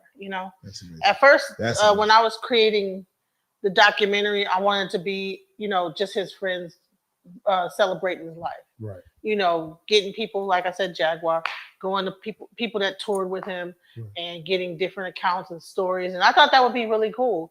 But I think it's a important thing to like actually go into like, you know, how or you know, where she could find out more about her father, you know. To document her daughter finding out about her father in itself is again interesting to watch, you know, as far as, you know, she's unfolding as it's being documented what she unfolds about, you know, what people will say. So no, I think that might be an even more interesting direction. Yeah, and see, she's autistic, right? And so is her brother. And I believe that autism, that he was probably also autistic. So I want to like actually delve into like some of this, like some of this that was going on. That like imagine like you have the music industry, right? And you have all these people that really have a lot of mental illness, right? Right. But they're great at music, and that's why you can easily take advantage of them. I believe that there's a lot of autistic people in the music industry, a lot of autistic people in entertainment, right? They might be really laser focused and great at doing their art, but then they're easily taken advantage of, right? Because you can easily direct them in any type of way. Like, okay, go do this, go do that, right? Oh, exactly. So I wanted to like actually even examine that at one point, you know? Yeah, no, like that in itself is, I mean, yes. I don't know if there's already studies out there, but you're right. I wanted to do that. You know, I Especially in wanted our to get community. into that. You know, like how many people in the entertainment are autistic? That's you know, Definitely. are they in or even have an IOP, ADHD, or any of that kind of like borderline, like or mental illness or whatever? Right, something that diagnosed that as- is the entertainment industry taking advantage of that. Man, that's powerful in itself. Speaking of the entertainment industry, I definitely want to touch on, you know, your history. Again, DJ Genesis. You are a DJ of almost 3 decades, probably more. Yes. Mostly in Detroit. As far as coming up, where did you come up? Like, where were you kind of getting your ground started from, as far as learning? I started off in the military learning how to DJ. I was gonna be like an actual DJ, like. You mean like as in the infantry goes in, you was going like. Nah. Like, everybody shoot like get on the ground like I'm like play the track. You know, like how they used to start with the drums and everything. I'm like in the front with a DJ. I'm DJ. I'm telling you. No. But you learned it in the military. I wanted to be like a you know, it was these competitions called a DMC, DJ mixing competitions. Yeah. I wanted to be like that. Okay. Definitely. Like DJ, there's a guy named DJ Ghetto. Like there's like chicka invisible scratch pickles, like the ones that like mix it and like do all the tricks and stuff.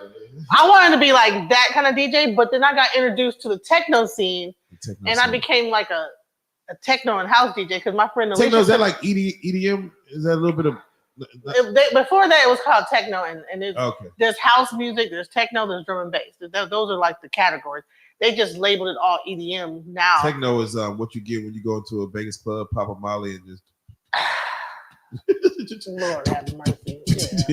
Yeah. But fist pump. There's techno and there's Detroit techno. Detroit is where techno started from. So when I didn't know that. That's dope. And it actually is three black guys that that started in three different ways. You got like Kevin Saunderson, Derek May, and Juan Atkins. But Kraftwerk is where they really got it was a combination of like disco and Kraftwerk and different like African Bambaataa. So all those different things kind of merged into like this thing called techno. Oh wow! That came out in like the early 80s. So you chose 90s. To lean towards techno. More house and actually drum and bass. Okay. And then what happened is the more I began to DJ and get into be from Detroit and being a part of underground resistance, I would kind of mix the techno with the house and the neo soul and R&B type of stuff. And that was able to take you on tour, as you had you and a bunch, like you said, a bunch of women DJs. It paid the bills. Being a DJ, or is that just something you did on the side? Oh no! My whole being a DJ was everything. Yeah, that was your life. It was and I was. That's why I was homeless. Yeah, that's what you got. Because I don't make no damn money. Right. I was like one of them struggling artists. You know what I'm saying? Trying to make it. You know, trying to make some music and putting out my music overseas, getting screwed over, people not paying me, putting out my little record, ain't nobody giving me no money, you know. But I would have a hit record, but and then wouldn't make no money off it. But it's actually cool because I got to travel the world. I got to see Belgium, South Africa, Manchester, England. You know, they got to be travel around the All the places I ain't been. Yeah. Yeah, So, I got who would you say is like top 3 DJs in your world? top 3. Jazzy Jeff. Oh, shout out Jazzy. And he's not Jeff. even a techno DJ. Yeah, but just DJ in general. Just Jazzy yes, Jeff. Jazzy Jeff is probably one of the I was able to DJs. see him DJ in person in DC one day. I was like, oh yeah, no, he's the truth. He's man, and he be dancing while he did. Yeah, And he's like he do his little 2-step. I think it's so cute. Him and Little Louis Vega and Joe Claudsell. There you go. Oh, Yeah. man. Amazing. Yep. We're celebrating 50 years of hip hop right now. Yeah. How do you feel just to be part of this thing called hip hop, as far as just being a DJ, even on the techno side and the house music side? You're part of this music industry. You're part of this thing. How does it feel to see that hip hop got to 50 years? It's interesting. It's interesting because I don't think it sounds anything like it used to sound. It's like, what is hip hop anymore? You know, I'm glad it made it 50 years, but what is it? But I wish that what does it represent? You know, I wish that we could I don't know. Where do you think it's gonna go in the next 50 years? I hope it goes back to its original. It gets back to some kind of original form. Because when I hear Lil Uzi Vert's "Damn," that sounds like pop music. It doesn't sound like hip hop. I don't hear no rapping in there, and I'm like, what's going yeah. on? I'm like, what's going on? This is a hip hop concert. Like, what are we doing? Like, I want to rock. Yeah. Like that. What in the hell is that? I'm thinking like in 50 years, in like 50 years, it's gonna sound be like humming or something like just. Man, that sound actually sounds effects. like a dude. Everything sounds like AI. I think it's gonna be. You think AI is gonna take over hip hop? They're gonna be like we AI doing hip hop. It's gonna be like a hip hop AI. It's not gonna be people anymore. It's not gonna be people no more. Oh my god! Because everybody done AI their voice out. Everybody sound like this when they're rapping. You know what I'm saying? Just sing. Everybody sound like an AI. Yeah. Everybody sound like a computer. So they're getting us ready for the computer takeover. For all the computers and the robots to take over the world. They're getting us ready for the it's gonna start with the music. AI conversion. It's gonna start with the music. Once we accept it. We've already accepted it. Everything sounds like a computer. So that's what I'm saying. Like, I love that it's the hip hop 50th anniversary. But if you actually listen to hip hop when it started and listen to how it sounds now, what is even hip hop anymore? It's like it's almost like the industry have converted hip hop into something it's not even like, basically took it out of its original form and turned it into something completely like. Yeah, it's crazy. Somebody trying to do some old hip hop stuff, it might get frowned upon nowadays. Like, like a jungle, like they're like, what the hell is that? Broken glass everywhere. They be like, man, oh, they talking too slow. Right. He's actually rhyming. What? Right. What's going on? Actual words, put like sentences? No. So not grunts and moans and weird like sounds. Yeah, I'm telling you, it's gonna get crazy. So let's have a conversation. And I'm curious on your thoughts on the importance of the groupie to the hip hop world. What's the importance of, would you say, the groupie? That go for male or female? To make sure that the guys catch herpes. Yeah. No. Spread herpes around. Agent Smith said to you're all like the people virus in the world, in the country. Like, right. But do you feel like that has always been a motivation to industry artists to be like, man, when I get to this level, I'm gonna have a groupie. I'm gonna go on tour. Have as many women. Yeah. I think it's just the whole fanatic thing, right? I guess the women want a piece of this person that has that seems to have some power, and then they want to feed that. Want to feed into that. Yeah, I am. But to me, I'm like, dude, as much stories you hear, like some of these people don't even need to be doing it with somebody. Like, dude, if you ain't got at least a long enough something that somebody gonna talk about and spread the word. You're saying? I've heard some of them. They not working with nothing to be. You talking about dick? I think talking about body of work. I think talking like, oh yeah. Some of they did say they need to have more songs. I'm like, oh man, you think they ain't working with nothing? They shouldn't be dealing with no groupies. I've heard some terrible stories about some of these guys and their weird fetishes and all this other stuff. I think it's like, it's like, man, but you feel like that like they have the power now to feed into their fetishes now. Like, right, like yeah, and back in it's the rock kinda star days. Dude, my thing is that, like, dude, I think a lot of that is like some of these rappers are really gay, and they're trying to like overly sexualize them and be sexual to like cover up the fact that they're gay. You know, I hear more people. I know what. They really want to do, so they just really overly fucking the women because they really want to do. Why in 2023 we're hearing so much about these rappers are gay?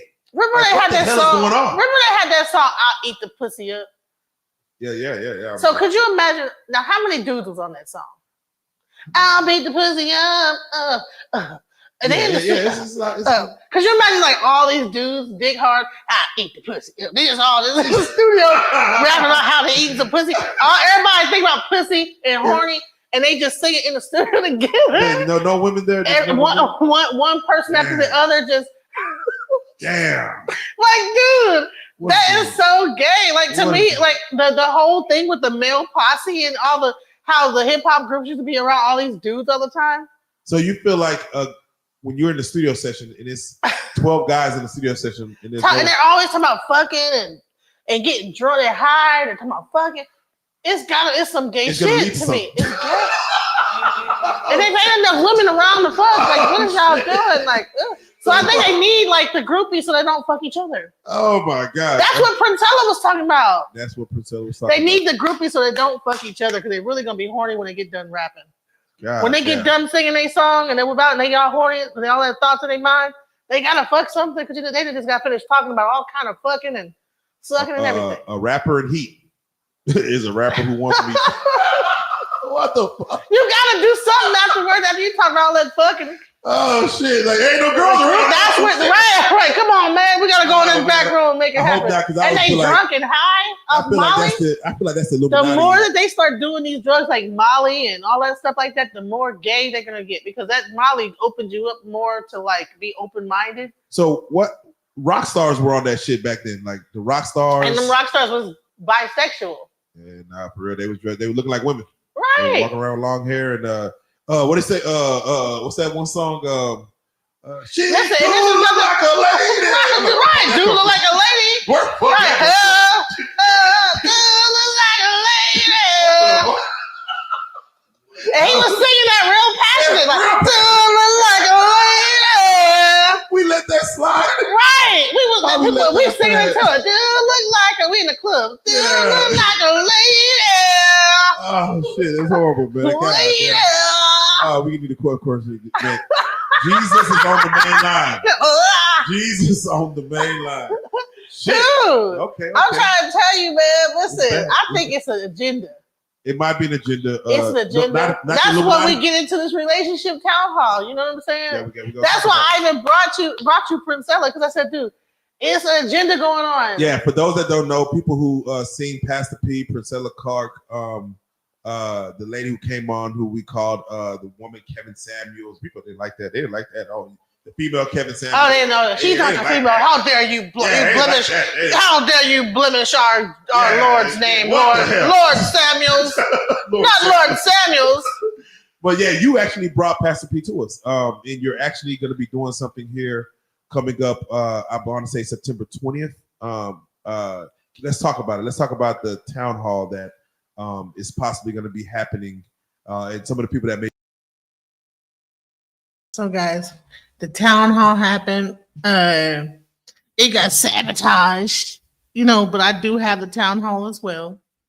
And so people ask me, why are we talking about this old stuff? I just like, content, just reviewing some of the things that have happened in the past so we can kind of get into it. Like, because I have so much things that have happened. So I'm like, okay, well, what let's go back and see some of the things that I was involved in. This is crazy. So let's go into this is some more stuff when it came down to that whole situation. Let's see. Her going to jail, that's her going to jail. Court, missing court, all this stuff. That's all Jaguar's fault. Like, it's not, no one's excusing her or anything like that. It's the principle. It has nothing to do with, and I think people always go to the, oh, well, Jaguar put herself in jail. Did? She absolutely did. Jaguar did this, Jaguar did that. She did. She ran up in that police department. She ran up in the mayor's. That was all her. That was all her. No one influenced it. No one told her to do it. She did it all on her own. Her getting bailed out and not going to court, that was all her. Her getting evicted, that was all her. Okay. Those were her decisions. I get that. No one's excusing it. No different than when I said about the whole the judge would have excused, or probably would have excused her, or maybe have gotten her into court. She turned herself in, and they try to get her to court. She turned herself in early in the morning, and they try to get her into court as soon as possible. Type of situation, because YouTube knows what's going on. So y'all knew, like, she could have been paid her rent or figure something out with that. She could have been moved. She still could have went to court. Regardless, she was already getting evicted, so she could have been moved her stuff out, and all of that stuff, blah, blah, blah. Right. We know that. But the judge does not. So on the 10th was when she literally, her stuff was put outside the same day she had court. And she tell the judge that they may excuse her in some way, shape, or form. If she would, that's why myself and King Payne were contacting her, like, look, you need to hit this.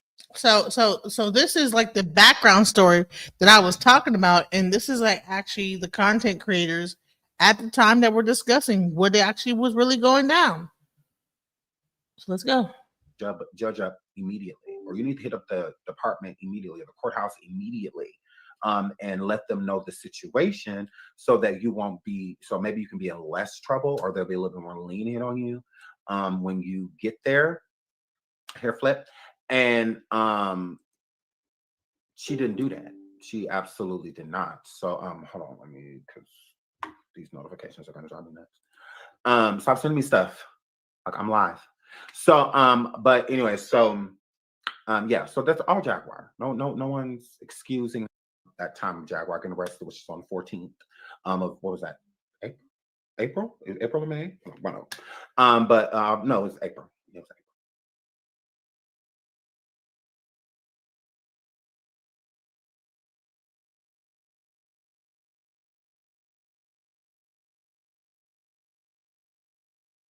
So April 14th, when she had got arrested, Genesis had hit me up, and we had a conversation before the arrest with Jaguar. And we're going to get into that when I bring her up. She is here. She's in the building. We're going to get into that. What I didn't know is what y'all about to find out, what I didn't know. Okay. There's a lot of stuff that was not told to me. They went rogue. Legina and Genesis, they went rogue with some stuff. And that stuff put me in an awkward situation. Okay. A situation that I would have never put them in, but they put me in it. So regardless of what Legina said yesterday, Legina was partially telling the truth, but she's still on my shit list. And technically so is Genesis. I mean, because again, I just wanted transparency. Don't call me and tell me part of a story. Call me and tell me it all, or don't tell me. Just keep it. I can barely hear you, Sean. Can y'all hear me? Hold on. Can y'all hear me? Can y'all hear me well? Hold on. Can y'all hear me well? Let me move a little closer. Maybe it's that. Can you guys hear me? Put a one in the chat if you can hear me. Just fine. I'm gonna bring up Genesis while we're doing this, so we can get the sound together with her up here too. Welcome to the show, Genesis. Can you guys hear me? I'll put my mic a little closer. Hello. Y'all see me? It is kind of low, but It's kind of low. What? Can y'all hear me? I can hear you better now. Yeah, Is it low still? It should. that's better now. Oh, okay. Turn the volume on. Okay, yep, you're good. Okay, y'all saying I'm good. Okay, because I want to make sure that y'all can hear, because that would suck. Please hit the like. Speak for herself, and just like, like, you don't gotta worry about it here. You feel like your voiceless, let me give you a voice. You were telling me like, okay, well, I'm gonna call the police, stuff like that, which you have every right. I'm like, yeah, we got to get to the bottom of that part. So the principle, so that people can see where I come in on this, because again, I had nothing to do with it. But let's start. So you and Jaguar, after that, there was still beef with y'all after you did the interview with me. There was still a problem, I should say. She still had a problem with you. You were pretty much 86ing her, cutting off the relationship with Jaguar. But she wasn't done with you. She kept going a little bit, and then she kind of, got arrested. So you called me what was it, the morning of or the night before, Jaguar got arrested, and you told me that Jaguar was calling Legina and threatening to call CPS on you, correct? Yes, that was the night before. Okay. So we talked on the phone and you were telling me like, okay, well, I'm gonna call the police, stuff like that, which you have every right. I'm like, yeah, if somebody's threatening you or your children or getting, people removed in your home for no reason, you have every right. I mean, I'm a father, so I'm not going to be against that at all. And I did say that. I'm just like, okay, do your thing. Because And she had called several times throughout the week, and then finally, what happened is that on the 14th that morning, she wasn't calling me. She was actually calling Gina. Then she was calling Shaka. Then she'd call Lazine. Then she'd go back to Shaka. Then she'd go back. And she was just having a ring around the rosy of people that she's calling. Finally, she called me, and that was on that morning that she got arrested. She called me on the 14th at, I think it was 11 o'clock in the morning. and while she was calling you throughout the week, what was she saying to you? Basically, she was trying to convince Shaka and Azine that they need to leave my house because there's some person, a bunch of different people emailing her saying that they're going to call CPS on them because they're staying on this house because they used to be in carbonation and around some about the kids or something like that. Just some old made up bullshit. Mhm. So when did you decide to call? You got me putting on another device. It's fine. It's gonna be echo. So when did you decide to, what, enough is enough? What was the straw that broke the camel's back? Well, she hadn't been talking to me, Shaka and them, what I'm saying? They were laughing it off, what I'm saying? They'd stay on the phone. She'd be on the phone for like an hour or an hour and a half, just basically repeating you guys really need trying to convince them because I guess she was mad that Legina had decided to stay here. And so, I guess she was trying to get them to leave from over here. Like, y'all need to get y'all own place and get away from her. It's toxic, whatever, making up all these things, right?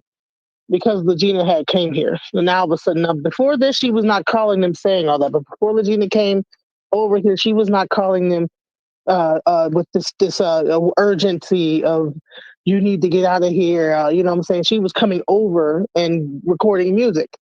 Now all of a sudden, Legina decided that she didn't want to go to Shreveport. She's calling every night, like almost like a thing. Well, I need to break that whole thing up. You think like almost feeling like I did something to her. So finally, that morning on the 14th, she called me and she's like, I don't like how you played this. And I'm saying, how I played what? And this is You Jaguar. know, yeah, you inserted yourself into stuff that you didn't have anything business doing, and this, that, the other. And then when you went and helped Legina or whatever, when you told everybody that it was you that helped that got Legina to set the other, you weren't supposed to tell nobody that. And when you help somebody, you're not supposed to let everybody know. And then she quoted a Bible verse. And then she went on to tell me that you know what you're gonna die and you're gonna have a heart attack. You about to you about to this, that, the other. Just wishing death and on me, and CPS is going to come and take your children, and you're going to lose everything. Just basically spewing a bunch of hatred towards me. You know what I'm saying? And I'm like thinking to myself, I put my whole house up, put your name as bond. You know what I'm saying? I was a witness on your bond. You know what I'm saying? When you came into town and you needed somewhere to drop off your mother, I was that place to drop your mother and Sam off. I was the one who was helping you this whole time. It's bad enough you already sent out a message saying that we ain't friends. I'm like, well, why are you dropping your mother over my house? The whole thing just accumulated into a whole like thing. Where I was, you know what? Fuck this. I need to take my name up off this bond. Now, all the way up until this point, the bail bonds had told us, listen, you cannot take your name off the bond Okay. because Now, hold on, before we get there. Now here's where my misconception or the confusion came in with me, because how Jag was putting it, she was putting it on the phone that y'all revoked the bail. That is how y'all got her arrested, but it wasn't that. The only no, way that it was the other way around. The only way to get your name off the bail to revoke it is if she was arrested. Not Right. that's how you got her arrested. Okay. So that That's is the why reason why she got arrested. I made sure she got arrested because I'm like, get my name off of here. You're not gonna threaten me and keep calling my house. And then after she got off the phone with me, she got on the phone with the Zines for another hour. And that whole time she was on the phone with the Zine for an hour, I was calling the bail bondsman, finding out she had a warrant. I finally found out she had a warrant because up until then she didn't have no warrant. So I found out she had a warrant, and I said, okay, well, we need to figure something out because she's out of town, and I don't want to be responsible for her being. First of all, it's actually disrespectful. You didn't go to court, so on top of you not going to court on time, you leave in town. You know what I'm saying? It's bad enough you got arrested while you were on bond. So at any time of those times, when she got arrested, that bond would have been called, and Gina would have been responsible for $1,500. And and if she's out of town, guess whose house they about to come to looking for her? If she goes out of town and she got a warrant for her arrest, you know what I'm saying? That means that the bond now becomes payable.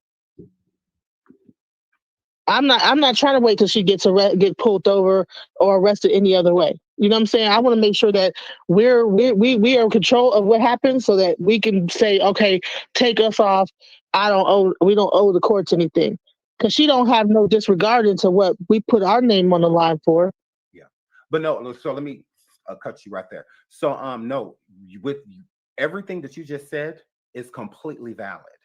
I don't have any argument with anything that you're saying.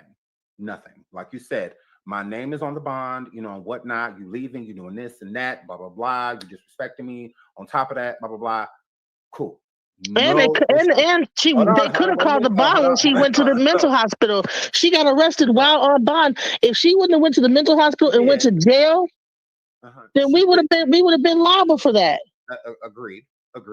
But okay, with all of that you just said, it's valid, but that's not what you communicated, especially to me. That's not what was being communicated.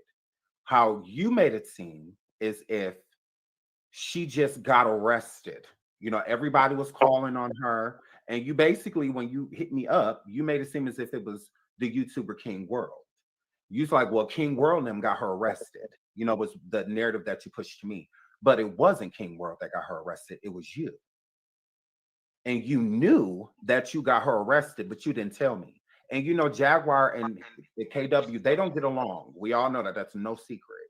So me being cool with you talking to him without letting me know that you were talking to him because you said that you didn't like him when we spoke. And I told you that I didn't want nothing to do with that. I don't have a problem with him. I don't deal with him, is what I said. Like, he got his sector, he be where he be at, and I'll be where I be at. But I don't have a problem with him.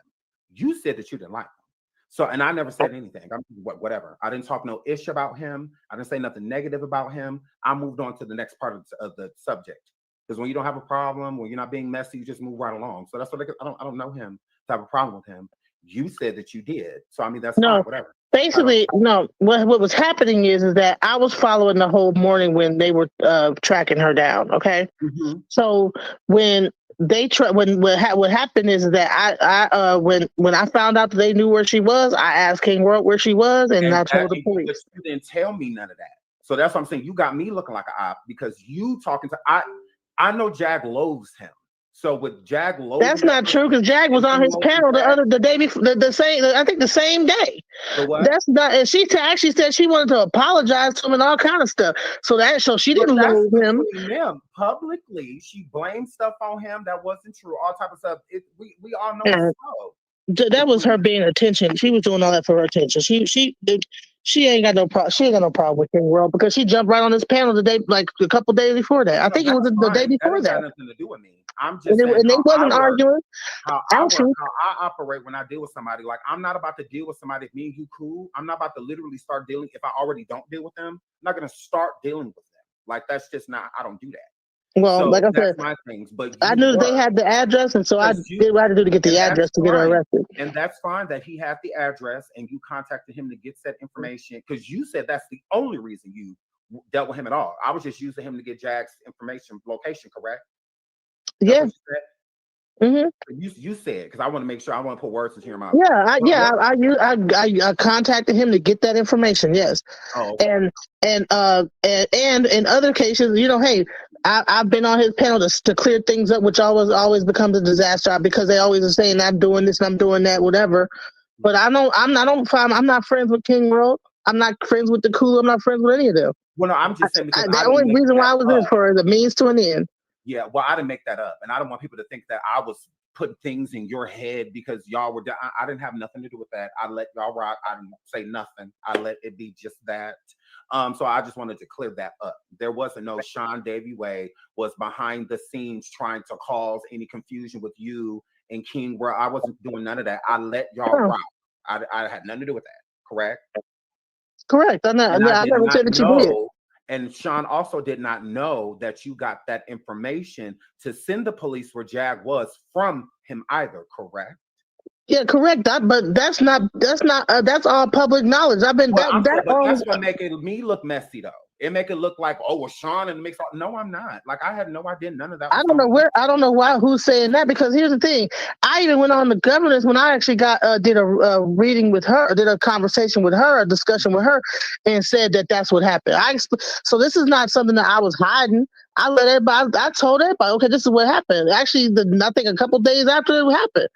So Well, I was that's the very thing though, because King Payne and I were being publicly scrutinized. They were dragging us, canceling us, calling us scam, all type of stuff, and we just dealt with it. We just weathered the storm. I wasn't It was aware people of like that. you that were behind the scenes doing certain things, which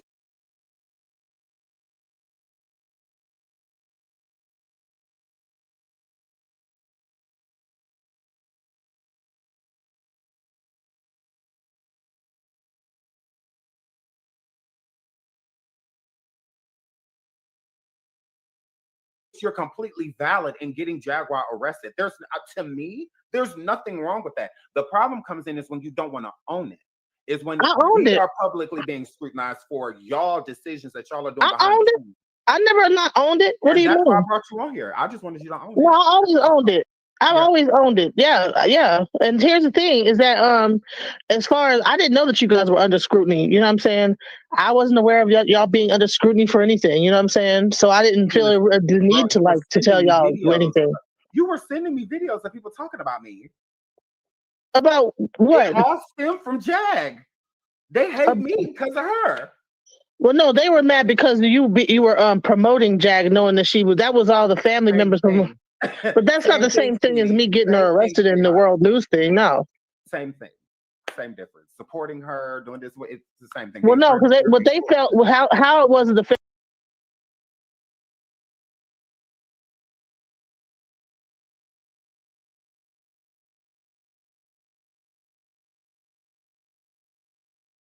some of the family members felt like that all this attention is what is getting her to like spiral out of control, and the different content created like you and King by keeping her in the spotlight is what's making Did you that's what say the family?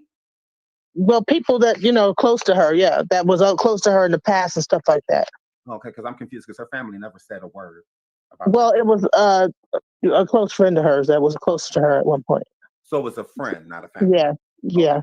There we go. There we go. Let's specify. Because I was gonna say I spoke to a friend, they never said that. They It felt always like that's part of the problem is that her getting all this attention is really what made her spiral out of control and to mental whatever that she's going through. But like that's all that was coming from because that person was also doing interviews as well. Like so, and you could probably see the interviews where they said that. But at no point did I not take responsibility for my part in the whole thing because I no, really, not I publicly. feel, I feel I did what I did and I said, it is what it is. Well, behind the scenes, I feel like you were taking accountability, not publicly. I don't feel that's right. And you have every right to, because again, she was doing the things that she was doing to you. She was coming at you left. Did hella favors for her, and whatnot. You really looked out for her. So that's what I'm saying. You had every right to do that. The problem comes in is just not wanting to own it. Because a Well, I lot of wasn't people I didn't want to own it. publicly, I'm not a YouTuber. It ain't like I got a platform and I could just get on every day. I'm not, you and then came I didn't want to over seem here. like I'm You came jumping, over bouncing from here. platform to platform. You should Huh? have came over here, girl. Right, but The here's the door thing. is Every time I open. get on stage, everybody say I'm platform bouncing. I'm doing this. I'm like, dude, I'm not a clout chasing all this. Stuff. It's like, dude. So I was like trying to like not be trying to be. Oh, I'm a clout chaser. Yeah, I did this. So let me be a clout chaser. And let me do it. I'm not trying to be a part of any of that. So Well, I I was feel trying like, to like lay low off of the whole thing. well, how you laying low if your name keep coming up? Well, right. If now I gotta come up, Candyman, Candyman, Candyman. Mhm. I Well, your appear. name's keep coming up because you keep talking. Well, no, it's not because people keep bringing me up. You feel People like keep that? talking about me and like, okay, well, let me clear this up. What do y'all mean? What are you saying? People are lying on me about a whole lot of shit. So I have to come up and say, no, that's not what's up. This is what happened. Candyman, Candyman, Candyman. Keep So, saying girl, I'm Genesis, scared of Genesis, Candy. Stop Genesis. saying that. Scared of Huh? Candyman, girl. I'm scared of Candyman still, but stop saying it. And it's a mirror here. So, No, I'm Genesis, here. Genesis, Genesis. I'm just like Candyman. I got So, bumblebees and shit coming out my mouth and everything. so you on the day of him going back and forth, or Jaguar and King going back and forth, King World going back and forth. A lot of people allegedly called the police on Jaguar that day, but she Yeah. didn't get arrested. Did you call the police the day Jaguar got arrested? Yes. Okay. Did the police, was she not arrested before your call, or was it after you called she got arrested? After I called. So then that means that you're the call, right? Because you call with specific information so that you knew what to say to make them go and get her. Well, it was what was said was that you know what we were on we're on her bond. We were trying to get our name removed off of the bond. She has a warrant. We need her to be picked up so we can remove our name off this bond. So that's exactly why the police picked her up. So that's why I want people to know that. Like, so that's what I'm saying. I'm not lying when I say that you and Legina put her in jail. Like y'all did Well, that. I was the one who made the call. Gina wasn't aware that I was making that call. I just asked her for the bail bond information and find out. Well, did she have a warrant? She was giving me the information as far as like are the how. First, I was trying to see if we could just remove our name off the bond. No, you can't. No, But you the can't. No, you only can't. way is for her to get arrested. So y'all got her Right. arrested so that y'all could remove your name off the bond. Exactly. And that is why they went and picked her up, because you called with that specific information about being the one that bonded her out or on her bond, and you needed her picked up so you could remove your name from it. Exactly. And that's why when I contacted King World was to get the exact hotel that she was in so they can come get her, arrest her, and we could take our name up off the bond. Correct.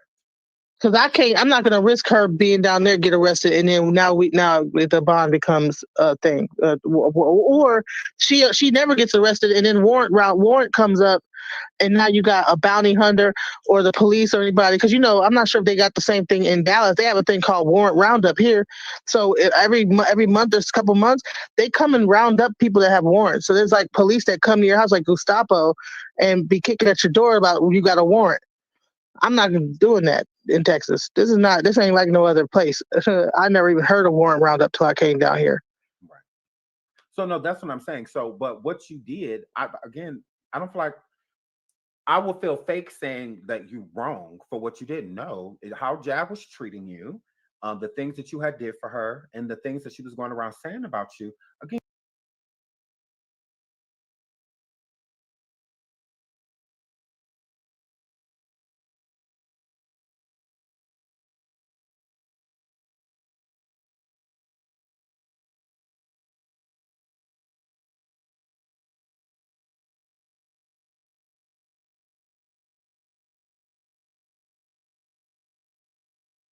you had every right. I just say just keep it real. Like you have stand on. That's all I'm saying. Stand on that y'all did it. Oh well, she shouldn't have came at me how she came at me. Blah blah blah. I did her a But I favor. did call Da, King da, da, Payne da, and da. told him that. I told That's all King I'm Payne saying. that. That's all I'm I saying. Because at told the end of King the day, I was Payne like, that. I didn't know, and that's it. Yeah. That was my only issue. But other than that, that's what I said. I don't have.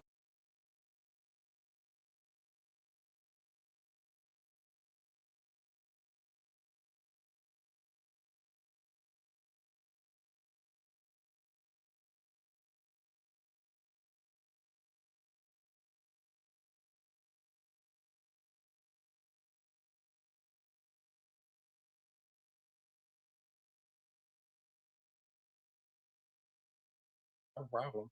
I just feel like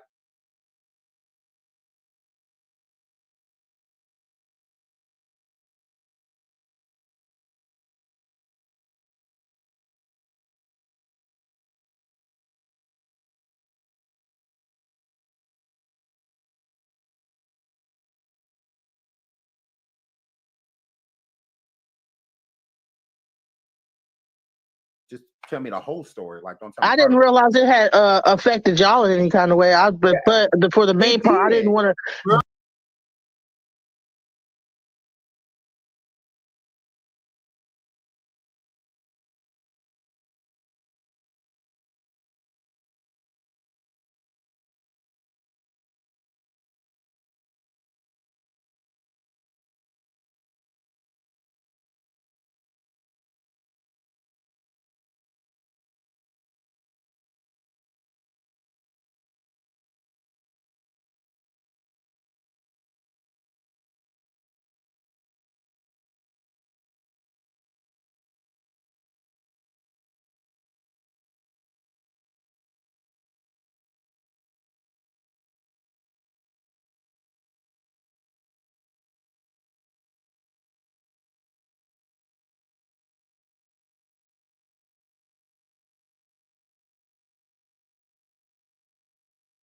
You was being sneaky, girl, because you could have told me that you're like, look, I sent the police over there to get her, Sean, because we had her bond out, blah blah blah. You didn't say that. You hit me up just like they got him. That is what you did. Well, you know what? Yeah. Okay, you're right about that. I didn't necessarily give all the information about, hey, why, what happened, what I did, da, da, da, da. I didn't do that. You're right about that. And that's all I'm saying. So it's like I'm being blindsided because when people are just like, oh, well, y'all the reason, Sean, you and King, if y'all went da da da da da, King Payne, if y'all you and King Payne went blah blah. Oh, so you're saying I should have told you that way people couldn't have came at y'all. Okay, okay. Yes.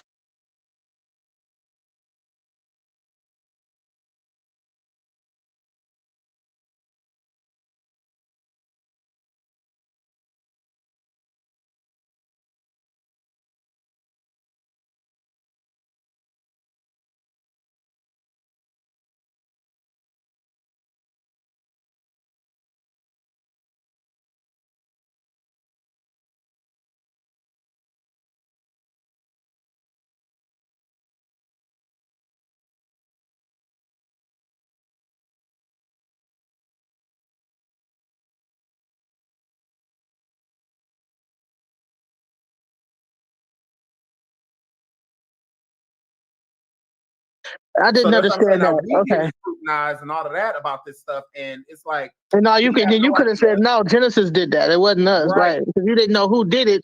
So I should have came and told you what was up, so that y'all.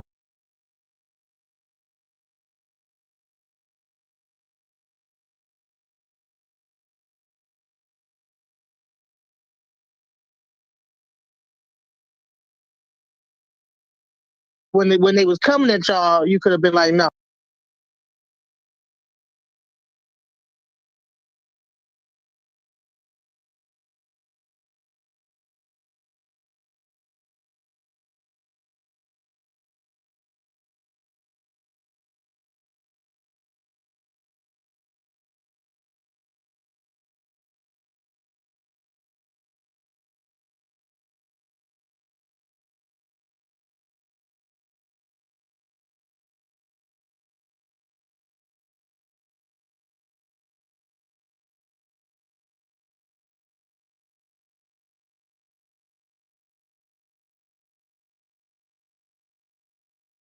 Oh, it was Genesis. Okay, my bad. I'm sorry. I didn't realize that I probably should have did that. That's all I was saying. And I was saying, like, it's not a problem what you did. Like, I'm not mad at what you did. Like, I'm not about to cuss you out because you sent Jaguar to jail. That is her fault. Like, y'all falling out and all of that. She did that.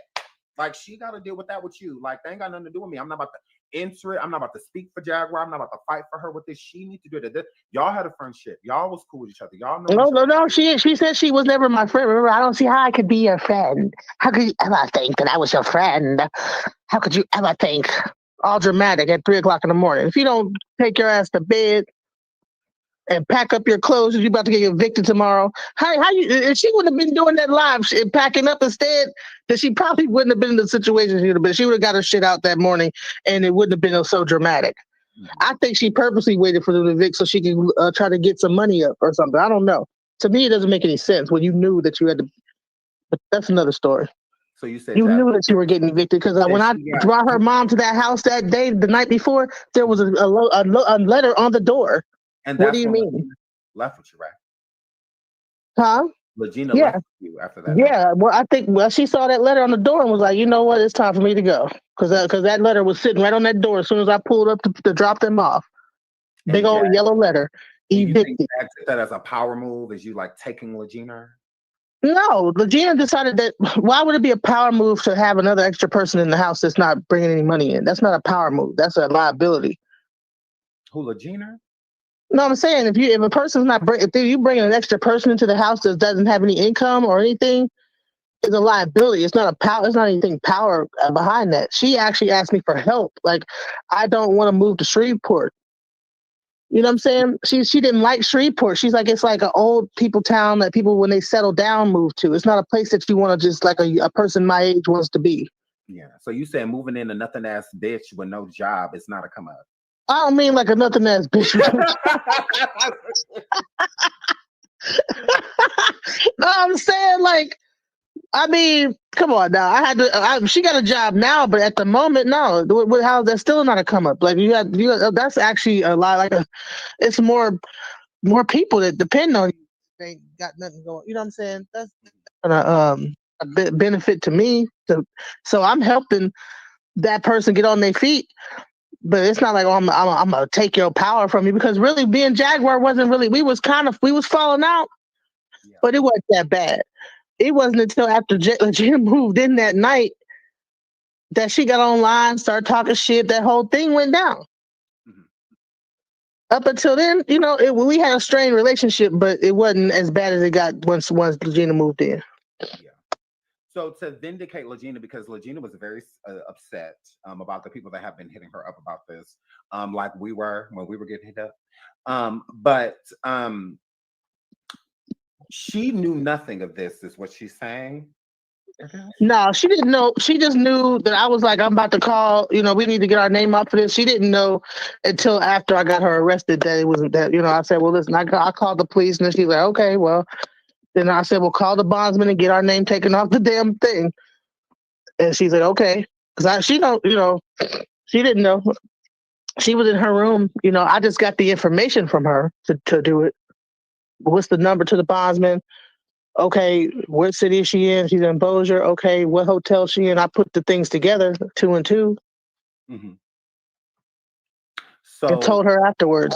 so you tricked her. No, I didn't trick her because she knew that she You was know trying. she is a little No, piece of she slow. You know she is a little no, piece she of was slow, trying to girl. get. Listen, Because she was trying to I get. said that Legina, I think that you don't realize that it's somebody else doing, because the information you asked her for, you knew and you were intending on getting that bail revoked. Legina just didn't know that. It wasn't, the bail wasn't revoked. We couldn't revoke the bail until after she got the warrant that got arrested. But you wouldn't have been able to figure that out if Legina didn't give you that information that you requested. Well, right. I let her know that I need to, but I sent her a text message saying, "Listen, she Not needs to go. about She needs to get arrested." Legina is a little piece of slow, so she But didn't know that I sent her a message saying she need to go. Give me the information. That's enough, and that's it. That's what I meant by that. So Legina knew that the information that you were getting from the bail bondsman was to put Jaguar in jail. No, she didn't. I mean, what else the reason should it be? What would it be? If you don't know how the situation necessarily works, if you're not thinking in that manner, and I think No, she knew that Jag needed to be arrested to get her name off the thing. She knew that. She's the one who told me after you had her call. But she's the one who told me that that's what the bail bond said, because we were both trying to get our name off it the whole time. Actually, when she started talking about my dead child's father and I killed my child's father, I was like trying to get it off of there that next day, and they wouldn't let us do it. They was like, no, you can't do, because it was Monday. She said that shit on Sunday. I called, okay, Legina. I woke up Monday, like, okay, we need to get this shit done. And they were like, you cannot remove your name off the bond unless the person gets arrested. You have to keep it on there. You can't take your address off of there. You can't change nothing. And they need to have a warrant to be arrested. So again, Legina did not know that you were planning on getting Jaguar arrested with said information. She didn't know that part. She didn't know that. Yeah, but she did know that. Yeah. Okay. That's all. That's all. Because this is what I'm saying. Nothing. You didn't do anything wrong per se, besides just didn't fully communicate to the people that you were dealing with what you were doing. That's all. But Jaguar going to jail and you putting her in jail, I don't have nothing to say against that. I mean, she Hey, it shouldn't. worked out for Legina too, because she ain't got to pay $1,500.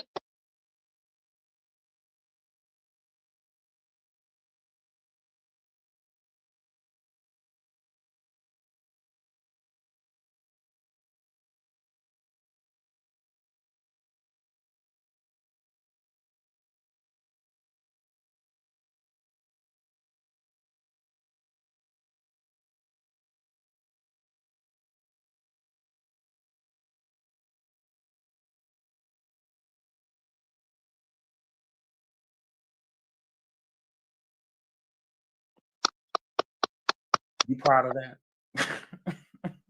Hey,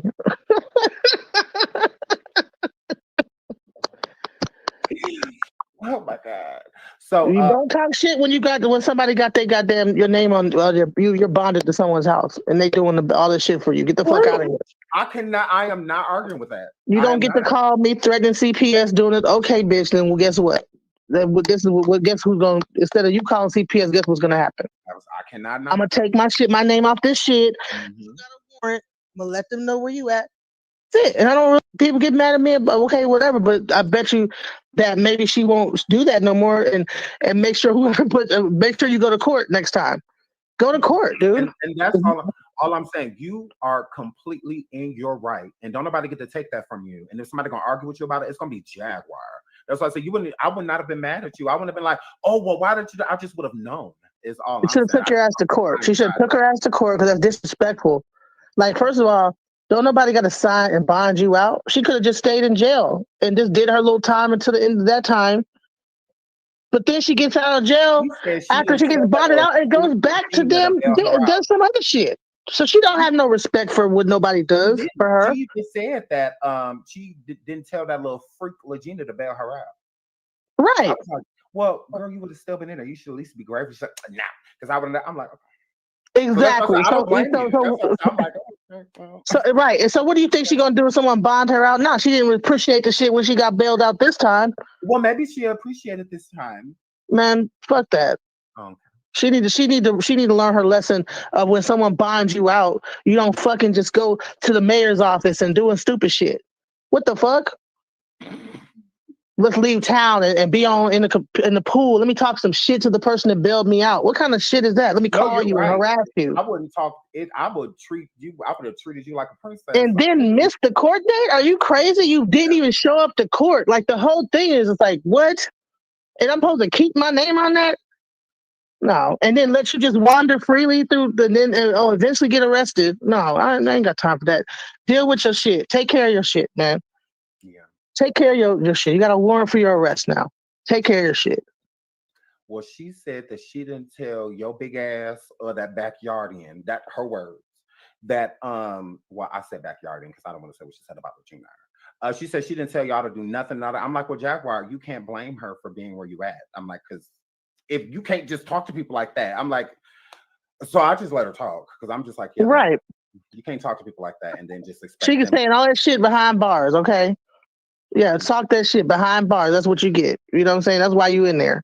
Because And you that's don't even know didn't I what not the tell right you that's what you say? I said just proper stand on fucking it. shit to Like, say. oh well, you in jail. That's what you get. I put you there. You shouldn't have been talking ish to me. Oh well, I do it again. I'm like, I told you, stand on it. Like you gotta hide from what? If it's her. I'm like, that's cool. Like I'm saying because that's how you feel. Like I'm not taking your feelings. I can listen. When she told me, I don't see why you ever thought I was your friend, and you killed your child's father, and knowing that she fucked my child's father and all kind of crazy shit like that. The whole time she was around me, she had the secret that she was fucking my child's father. Mm-hmm. What kind of? And then so really, she's got this animosity towards me. I had no idea. That's why she felt like we was never friends because she was fucking. She fucked my child's father. In your face. Right. And around me, acting and being cool and everything like that, right? Mm-hmm. Oh, I want you to be my program director. You know what I'm saying? But then act like, oh, you called me 100 times. You bothering me, whatever, man. Get out of here. Take your ass to jail. That you knew she was a slut. I found out.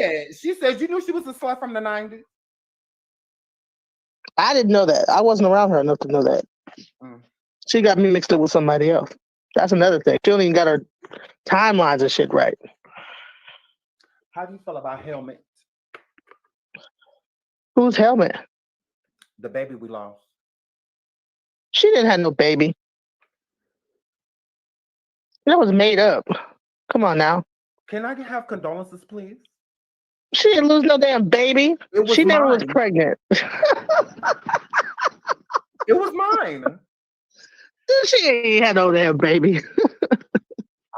This is sad. I can't get no She condolences. just now happened to get pregnant while she in the mental ward and then lose it when she get out. Get out of here. Come on now. Timing is impeccable. Like, look at that. Oh, the timing of it all. You did not Whatever. say that. It's not. In her own car and things like that so she can get around. You know, just like an adult. You know, she has. The public don't care about Shaka. His turn. I wanted to tell you that. Why not their children? Why wouldn't you care about any children? Period. I'm Children. not talking about any churn. I'm just because they say that, not me. I don't. That's I don't crazy. do nothing like that. But people they really have an issue with I'm glad that how do you feel about the backlash that you get from having ex, Carbon Nation members, not Carbon Nation members, but ex Carbon Nation members around you when they have such a bad reputation? You know, it's. I think it's kind of nobody has ever met them though in person, right? So when you actually get to meet these people in person, you realize that a lot of what people are saying, they're only seeing things from a 2-degree angle. They're looking from on the internet, so they don't know these people face to face, right? So all the things that they're saying is only based on like a one-dimensional thing. They don't know anything beyond just that whatever they see projected out to them, and what other people are saying and what the rumor mill is. I got to deal with these people individually, face to face. So my perception of them is completely different than what people see. You know what I'm saying? Right. Absolutely. Shaka and them are not bad people if you get to know them. You know what I'm saying? Yeah. So that's why you're basing it. Like, no, I actually know them. Y'all going off of rumors. Y'all don't actually know them. Y'all going off of stuff that y'all seen and heard on YouTube. But it's like that's not who they are. Yeah, I got to experience the stuff directly with Velvet. You know what I'm saying? I got to experience her, and everything, and she's gone. And you know what I'm saying? The people that didn't work out, they're gone. You know what I'm saying? The people that did are still here. You know what I'm saying? Itchy Coochie Velvet. Yeah, her and her kids was here for a second too. Ooh, yeah. I bet they tore your house up. Is that why you're moving? No, I'm opening up a home, like a assisted living home. Oh, And this house is gonna be for assisted elderly. okay. Can I have an application for Jaguar? Dude, no. I don't know. Okay.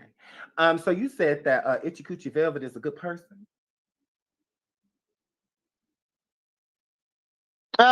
She's not a bad person. I think that she got a lot of growth to do. You know what I'm saying? She's a little traumatized. I think it's a lot of bad, just jumping from relationship to relationship and she's done a lot of traumatizing too to them two churn.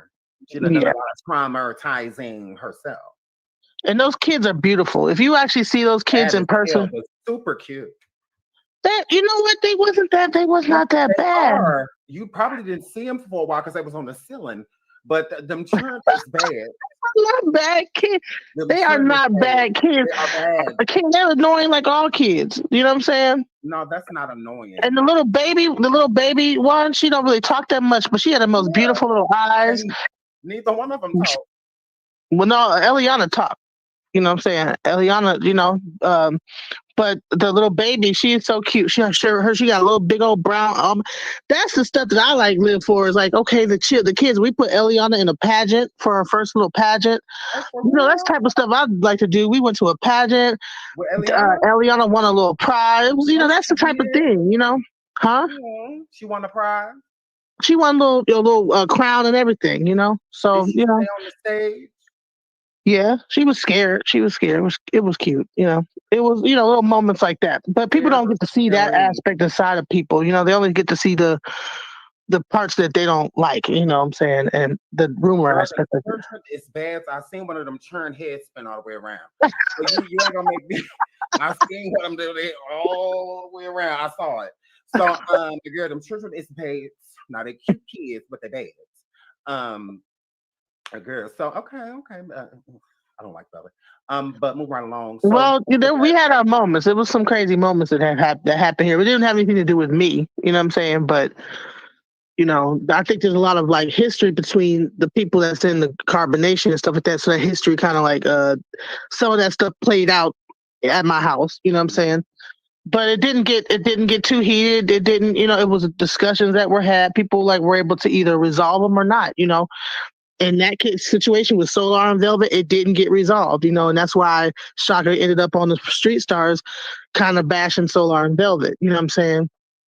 Because the way that they left was kind of fucked up. So, but you know, are you sleeping with Shaka? no, absolutely not. Have you ever been in a relationship with Shaka? No, absolutely not. Has I'm Shaka not attracted to Shaka. go ahead. No, Has he ever done anything freaky to pay the rent? no. Oh, okay. He works. He's a chef. He works at a restaurant down the street. He works most of the day. He's not even here. That's what we don't understand. That dude is at work like almost 12 hours a day. Mhm.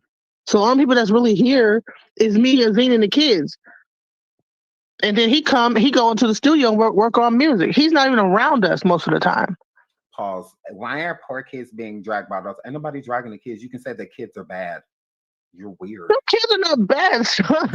Those children is bad. I don't watch the lives of Itchy Coochie Velvet. Ain't nobody dragging the kids. Shut up, goofy. Like And you that's tell what those they did in kids, there. They you told was me, oh my you god, can that little say that baby kids girl are is bad. If you can't adorable. say kids are bad on the internet, then turn it off. Like look at how stupid. Like kids are bad. No one's saying they're ugly. No one's calling them stupid, dumb. No, we're not over here dragging kids. They're innocent, but kids are bad. Like hell, my churn bad. Like I just well listen, hey, I know my kids, my daughter. Well, my daughter's not bad. She might be a little annoying, but she's not bad. right. No one's dragging kids. We don't do that. Like we can say kids are bad. Like, you're basic. She's like a beauty queen. So my daughter likes to. She thinks she's the queen princess, Mhm. and that's How many pretty much times what the did you kids have was to doing, get being Velvet kids princesses. off the roof? Huh? How many times did you have to get Velvet kids off the roof? Never. Mm. They was too busy putting on makeup and being cute and little princesses. That's what we kept them on. They was queens and princesses and So y'all you let them know sit that over type and of clog stuff. their pores. Huh? Y'all sit over there and let them clog their pores. Clog they pores with makeup? Mm-hmm. Yeah. Yes. Yes. Mm. Mm.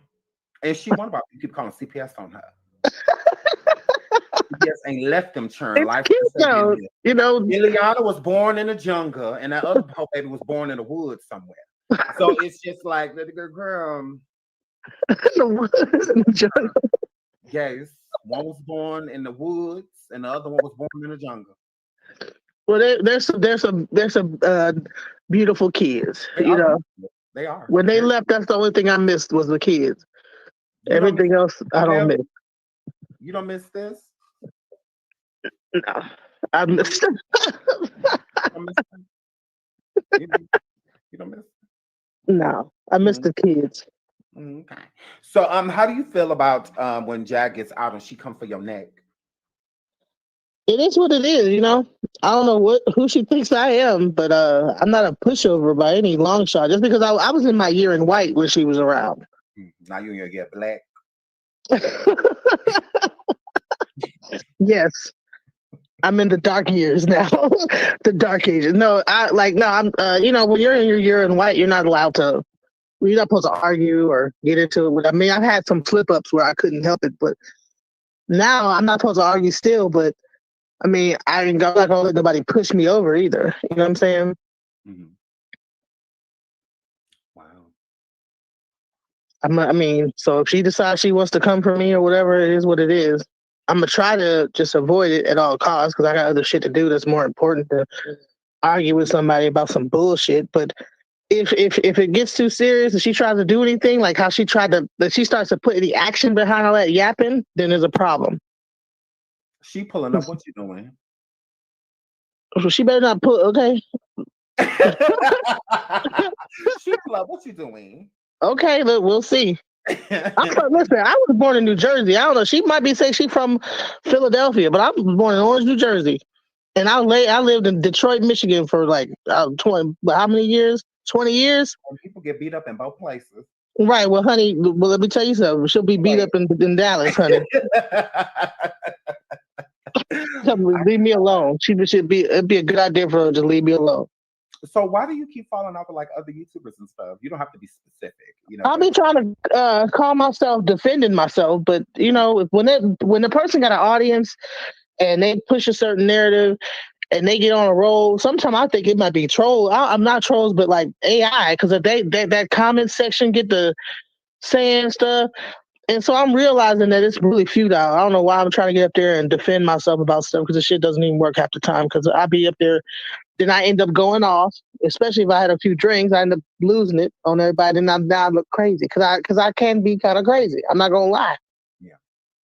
You think Jaguar crazy? I could be probably equally or more crazier than she is. 2.0. Yeah, I'm Genesis. I'm a whole different, you know, yeah, level of crazy. You know what I'm saying? So it takes me a long time to warm up. You know. Yeah.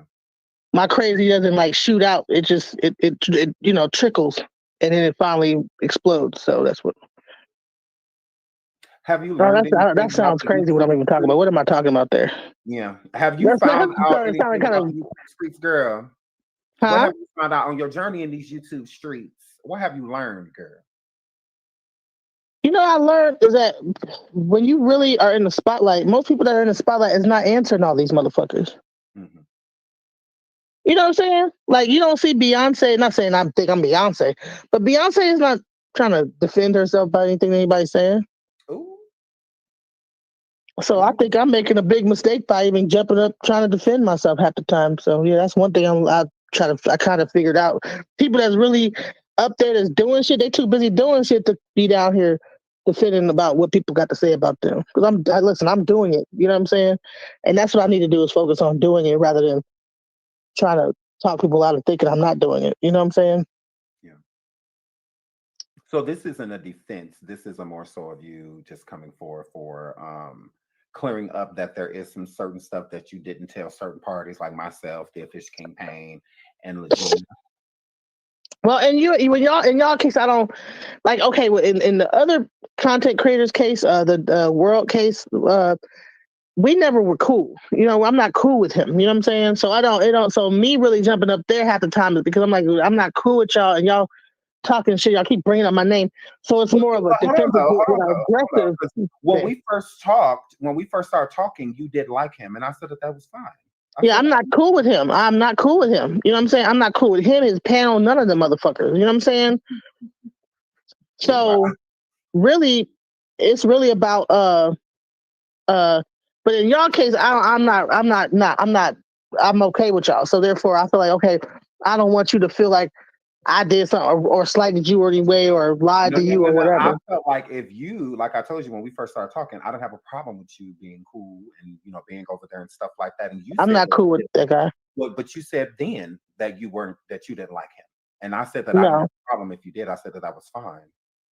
So that I guy felt like if you said that stab to me, anybody. So I was wondering, like, well, what did you say to him about me? Because I said that I didn't have a problem with you being with King Ronald being. No, I didn't have anything to say about you. Because you said that he was like recording you without you knowing and stuff like that. I'm like, well, look, I ain't got nothing to do with that. Yeah, he did record me and did a whole interview and put it out on his page. Yeah, he did do that. But then you recorded my Instagram, all that conversation. You can't trust him. So that's what I'm saying. That's why I can't say. Well, why would I like a person I know that this guy's a snake? This is clearly like there's nothing that you send to him is not gonna he'll think you're cool with that nigga and he will expose you. He'll call himself exposing you even no matter how, just for content, Girl, he gonna get you, girl. Man, we already been going at it. I'm sorry, we already been going at it. OMG. Huh? OMG. But here's the thing. Hitting you.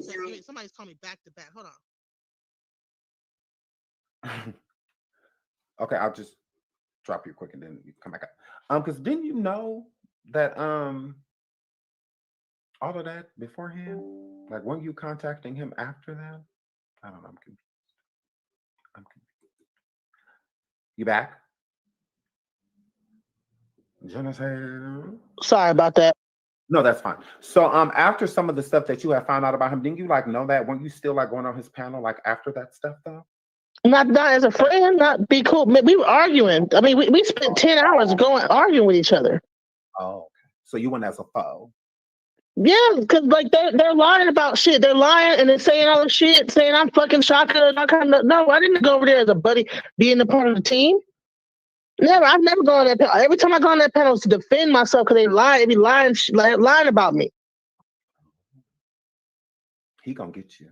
Lying about my business, saying I'm scamming people, lying about saying I'm fucking Shaka, lying about everything. And then when I'm trying to explain, okay, this is what happened. So I was trying to, okay, this is what this real story is. They don't want to know what the real story is. They'd rather come up with bullshit because it's more entertaining. They can speculate for 10 hours and all of that. Because I mean, his lives last for hours on end. So the only thing that you could do for 10 hours is bullshit. You can't once you tell the truth, it don't take that long. Be nice. Look, don't look. You can say your expressions, but please don't like try to like flame him or anything. But you can state your experience. I'm fine. sorry, but I'm sorry. Well, I mean, I can't really talk that much because I'm going to end up doing that. That's how, like. You can talk without flaming him, girl. I'm not going to be able to do that. There's nothing I can say that's going to be nice about that person. So. When did all of this come on? Oh, I got one thing to say nice. Thank you for giving me the address. Other than that, I ain't got nothing else nice to say. So you used him. Say it again. So you used him in his beam team. That's very nice. Not very nice. Yeah. I could be nice and I could be nasty. Some people think I'm nice. Some people think I'm nasty. You laughing? Right, I'm sorry. I cracked myself up. I do the Michelle voice. That was terrible, I'm man. not in trouble. You in trouble. So I can laugh. Well, I know that the comments probably eating me up. I can't see them, so. Well, in closing statements, is there anything you'd like to say, girl? Because I have to come back and go live about something else. Well, I just want to say what's up to everybody. You know, I hope I didn't piss everybody off, but it is. You know what? I can't be cool with everybody. You know, I think I'm misunderstood. That's all. But I got some music coming out, and also on Tribe Zulu Vision, we got Charleston White and Princella Clark coming up. So it's going to be an interview with Charleston White and Princella Clark. Because y'all saw her on Real Life Street Stars. She's the one who thinks that men are incapable of love. Mm-hmm. So that's like, we've been working on it's a network that we have, and we're going to be doing interviews like that. And so the launch of that is going to be June 15th with Charleston White, Princella Clark. They're doing like a kind of a battle. No, not a battle, but like a, War of the Worlds, men are incapable of love. She feel like men should be slaves. She don't feel like men should be in the house and stuff like that. And I somewhat agree with a lot of the things that she says. That's why I'm like that. People understood what I really believe. They wouldn't think I was dating Shaka. But anyways, and I'm not a lesbian either. But Charleston White, he somewhat agrees, but he disagrees. So y'all check it out. It's by Princella Clark, Charleston White. It'll be on the ZuluVision.tv. So shout out to Zulu Vision. Absolutely. And send Legina my love. I will. Legina, she's a good person. She don't other than the things that are out there, other than that, when you get past that stuff, she's actually a good person at heart, once you get past that, the other stuff. All right. Thank you so much for joining me, Genesis. All right. Thank you. Thank you. So shout out to Genesis for joining the show. Now y'all get to feel how y'all feel. Like I said, I didn't have nothing to do with that. I feel like a lot of people was trying to put me in like this beef with like King World and stuff like that. I'm like, I don't have no beef with him.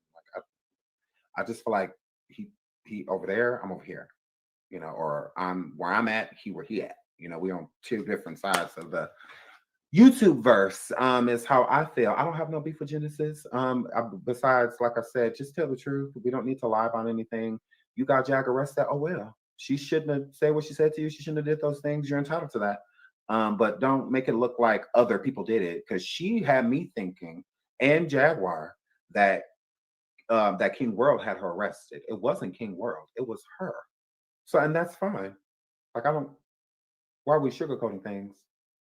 So it's people going around that support Jaguar, that her followers, subscribers, fans, and whatnot, that are angry with myself, King Payne, and King World and whatnot for what you did. Like, no, they don't need to be mad at us. They need to be mad at you. And it's okay for them to be mad at you because you wouldn't do nothing wrong. You know, they may not agree with what you did, but I mean, it doesn't mean that you're wrong. Like, I mean, I'm not gonna curse you out if you put Jaguar on, like, that's fine. But she didn't tell me that. She made me think that they did it, that the Bean team, you know, that's how she had me and King Payne thinking. You know, we had no idea that yeah. That's why I said they had her arrested, which is fine. I mean, if that's y'all feel like she needed to be in jail, put her in jail. Like, whatever. That's between y'all. I ain't got nothing to do with that. But yeah, like, don't lie.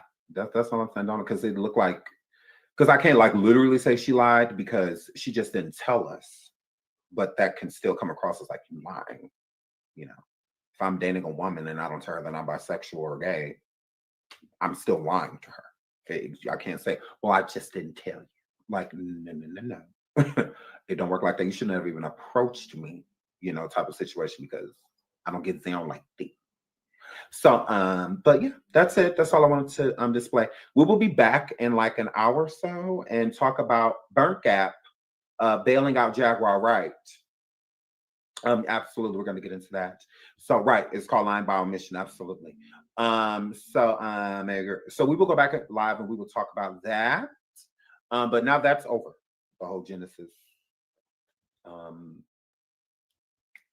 Legina piece. We figured it out. Again, they called the police department and told the police department specifics about the bond. And that they were the one who bonded her out, and blah blah blah. So go arrest her so we can revoke her bond. Type of situation. So that's what that were. That's what that were. And again, all that she was going through a Jaguar at that moment in time, that's fine. Like, ain't nobody mad at you. Like, I mean, I'm not mad at you. I can't say, you know, ain't nobody mad at you. But I'm not mad at you, and I don't blame you. Jaguar should not have been treating them like that. And I told Jaguar, like, Jaguar, be nice. Like, this girl helping y'all, like, da, da, da, da, da. You know, I told her that. Jaguar did not care. So whatever comes your way, you must be prepared for. If you don't care about how you treat people. If you don't care that you dogging people out, calling people out their name, saying that you slept with their man, their baby daddy, and all of that stuff, talking about their children having autism, all of that, girl. I'm not knocking her, and you were allegedly calling her, threatening to call CPS, you know, and all of that stuff. You did call her on Tasha K. She took that as an example, like you actually did it to her, you know, and whatnot. So you will do it to me, you know. I don't see what the problem is. I don't see what I would be jumping down your throat for. I'm not about to cuss you out. If anybody gonna cuss you out, it's gonna be Jaguar. That's between y'all. She did it. Like, I mean, Jaguar, you did bring it there. It's completely understandable. So I'm not about to be like, oh, y'all wrong. I mean, it is what it is. Girl. I mean, other people may not have handled it that way, but that's how Genesis chose to handle it.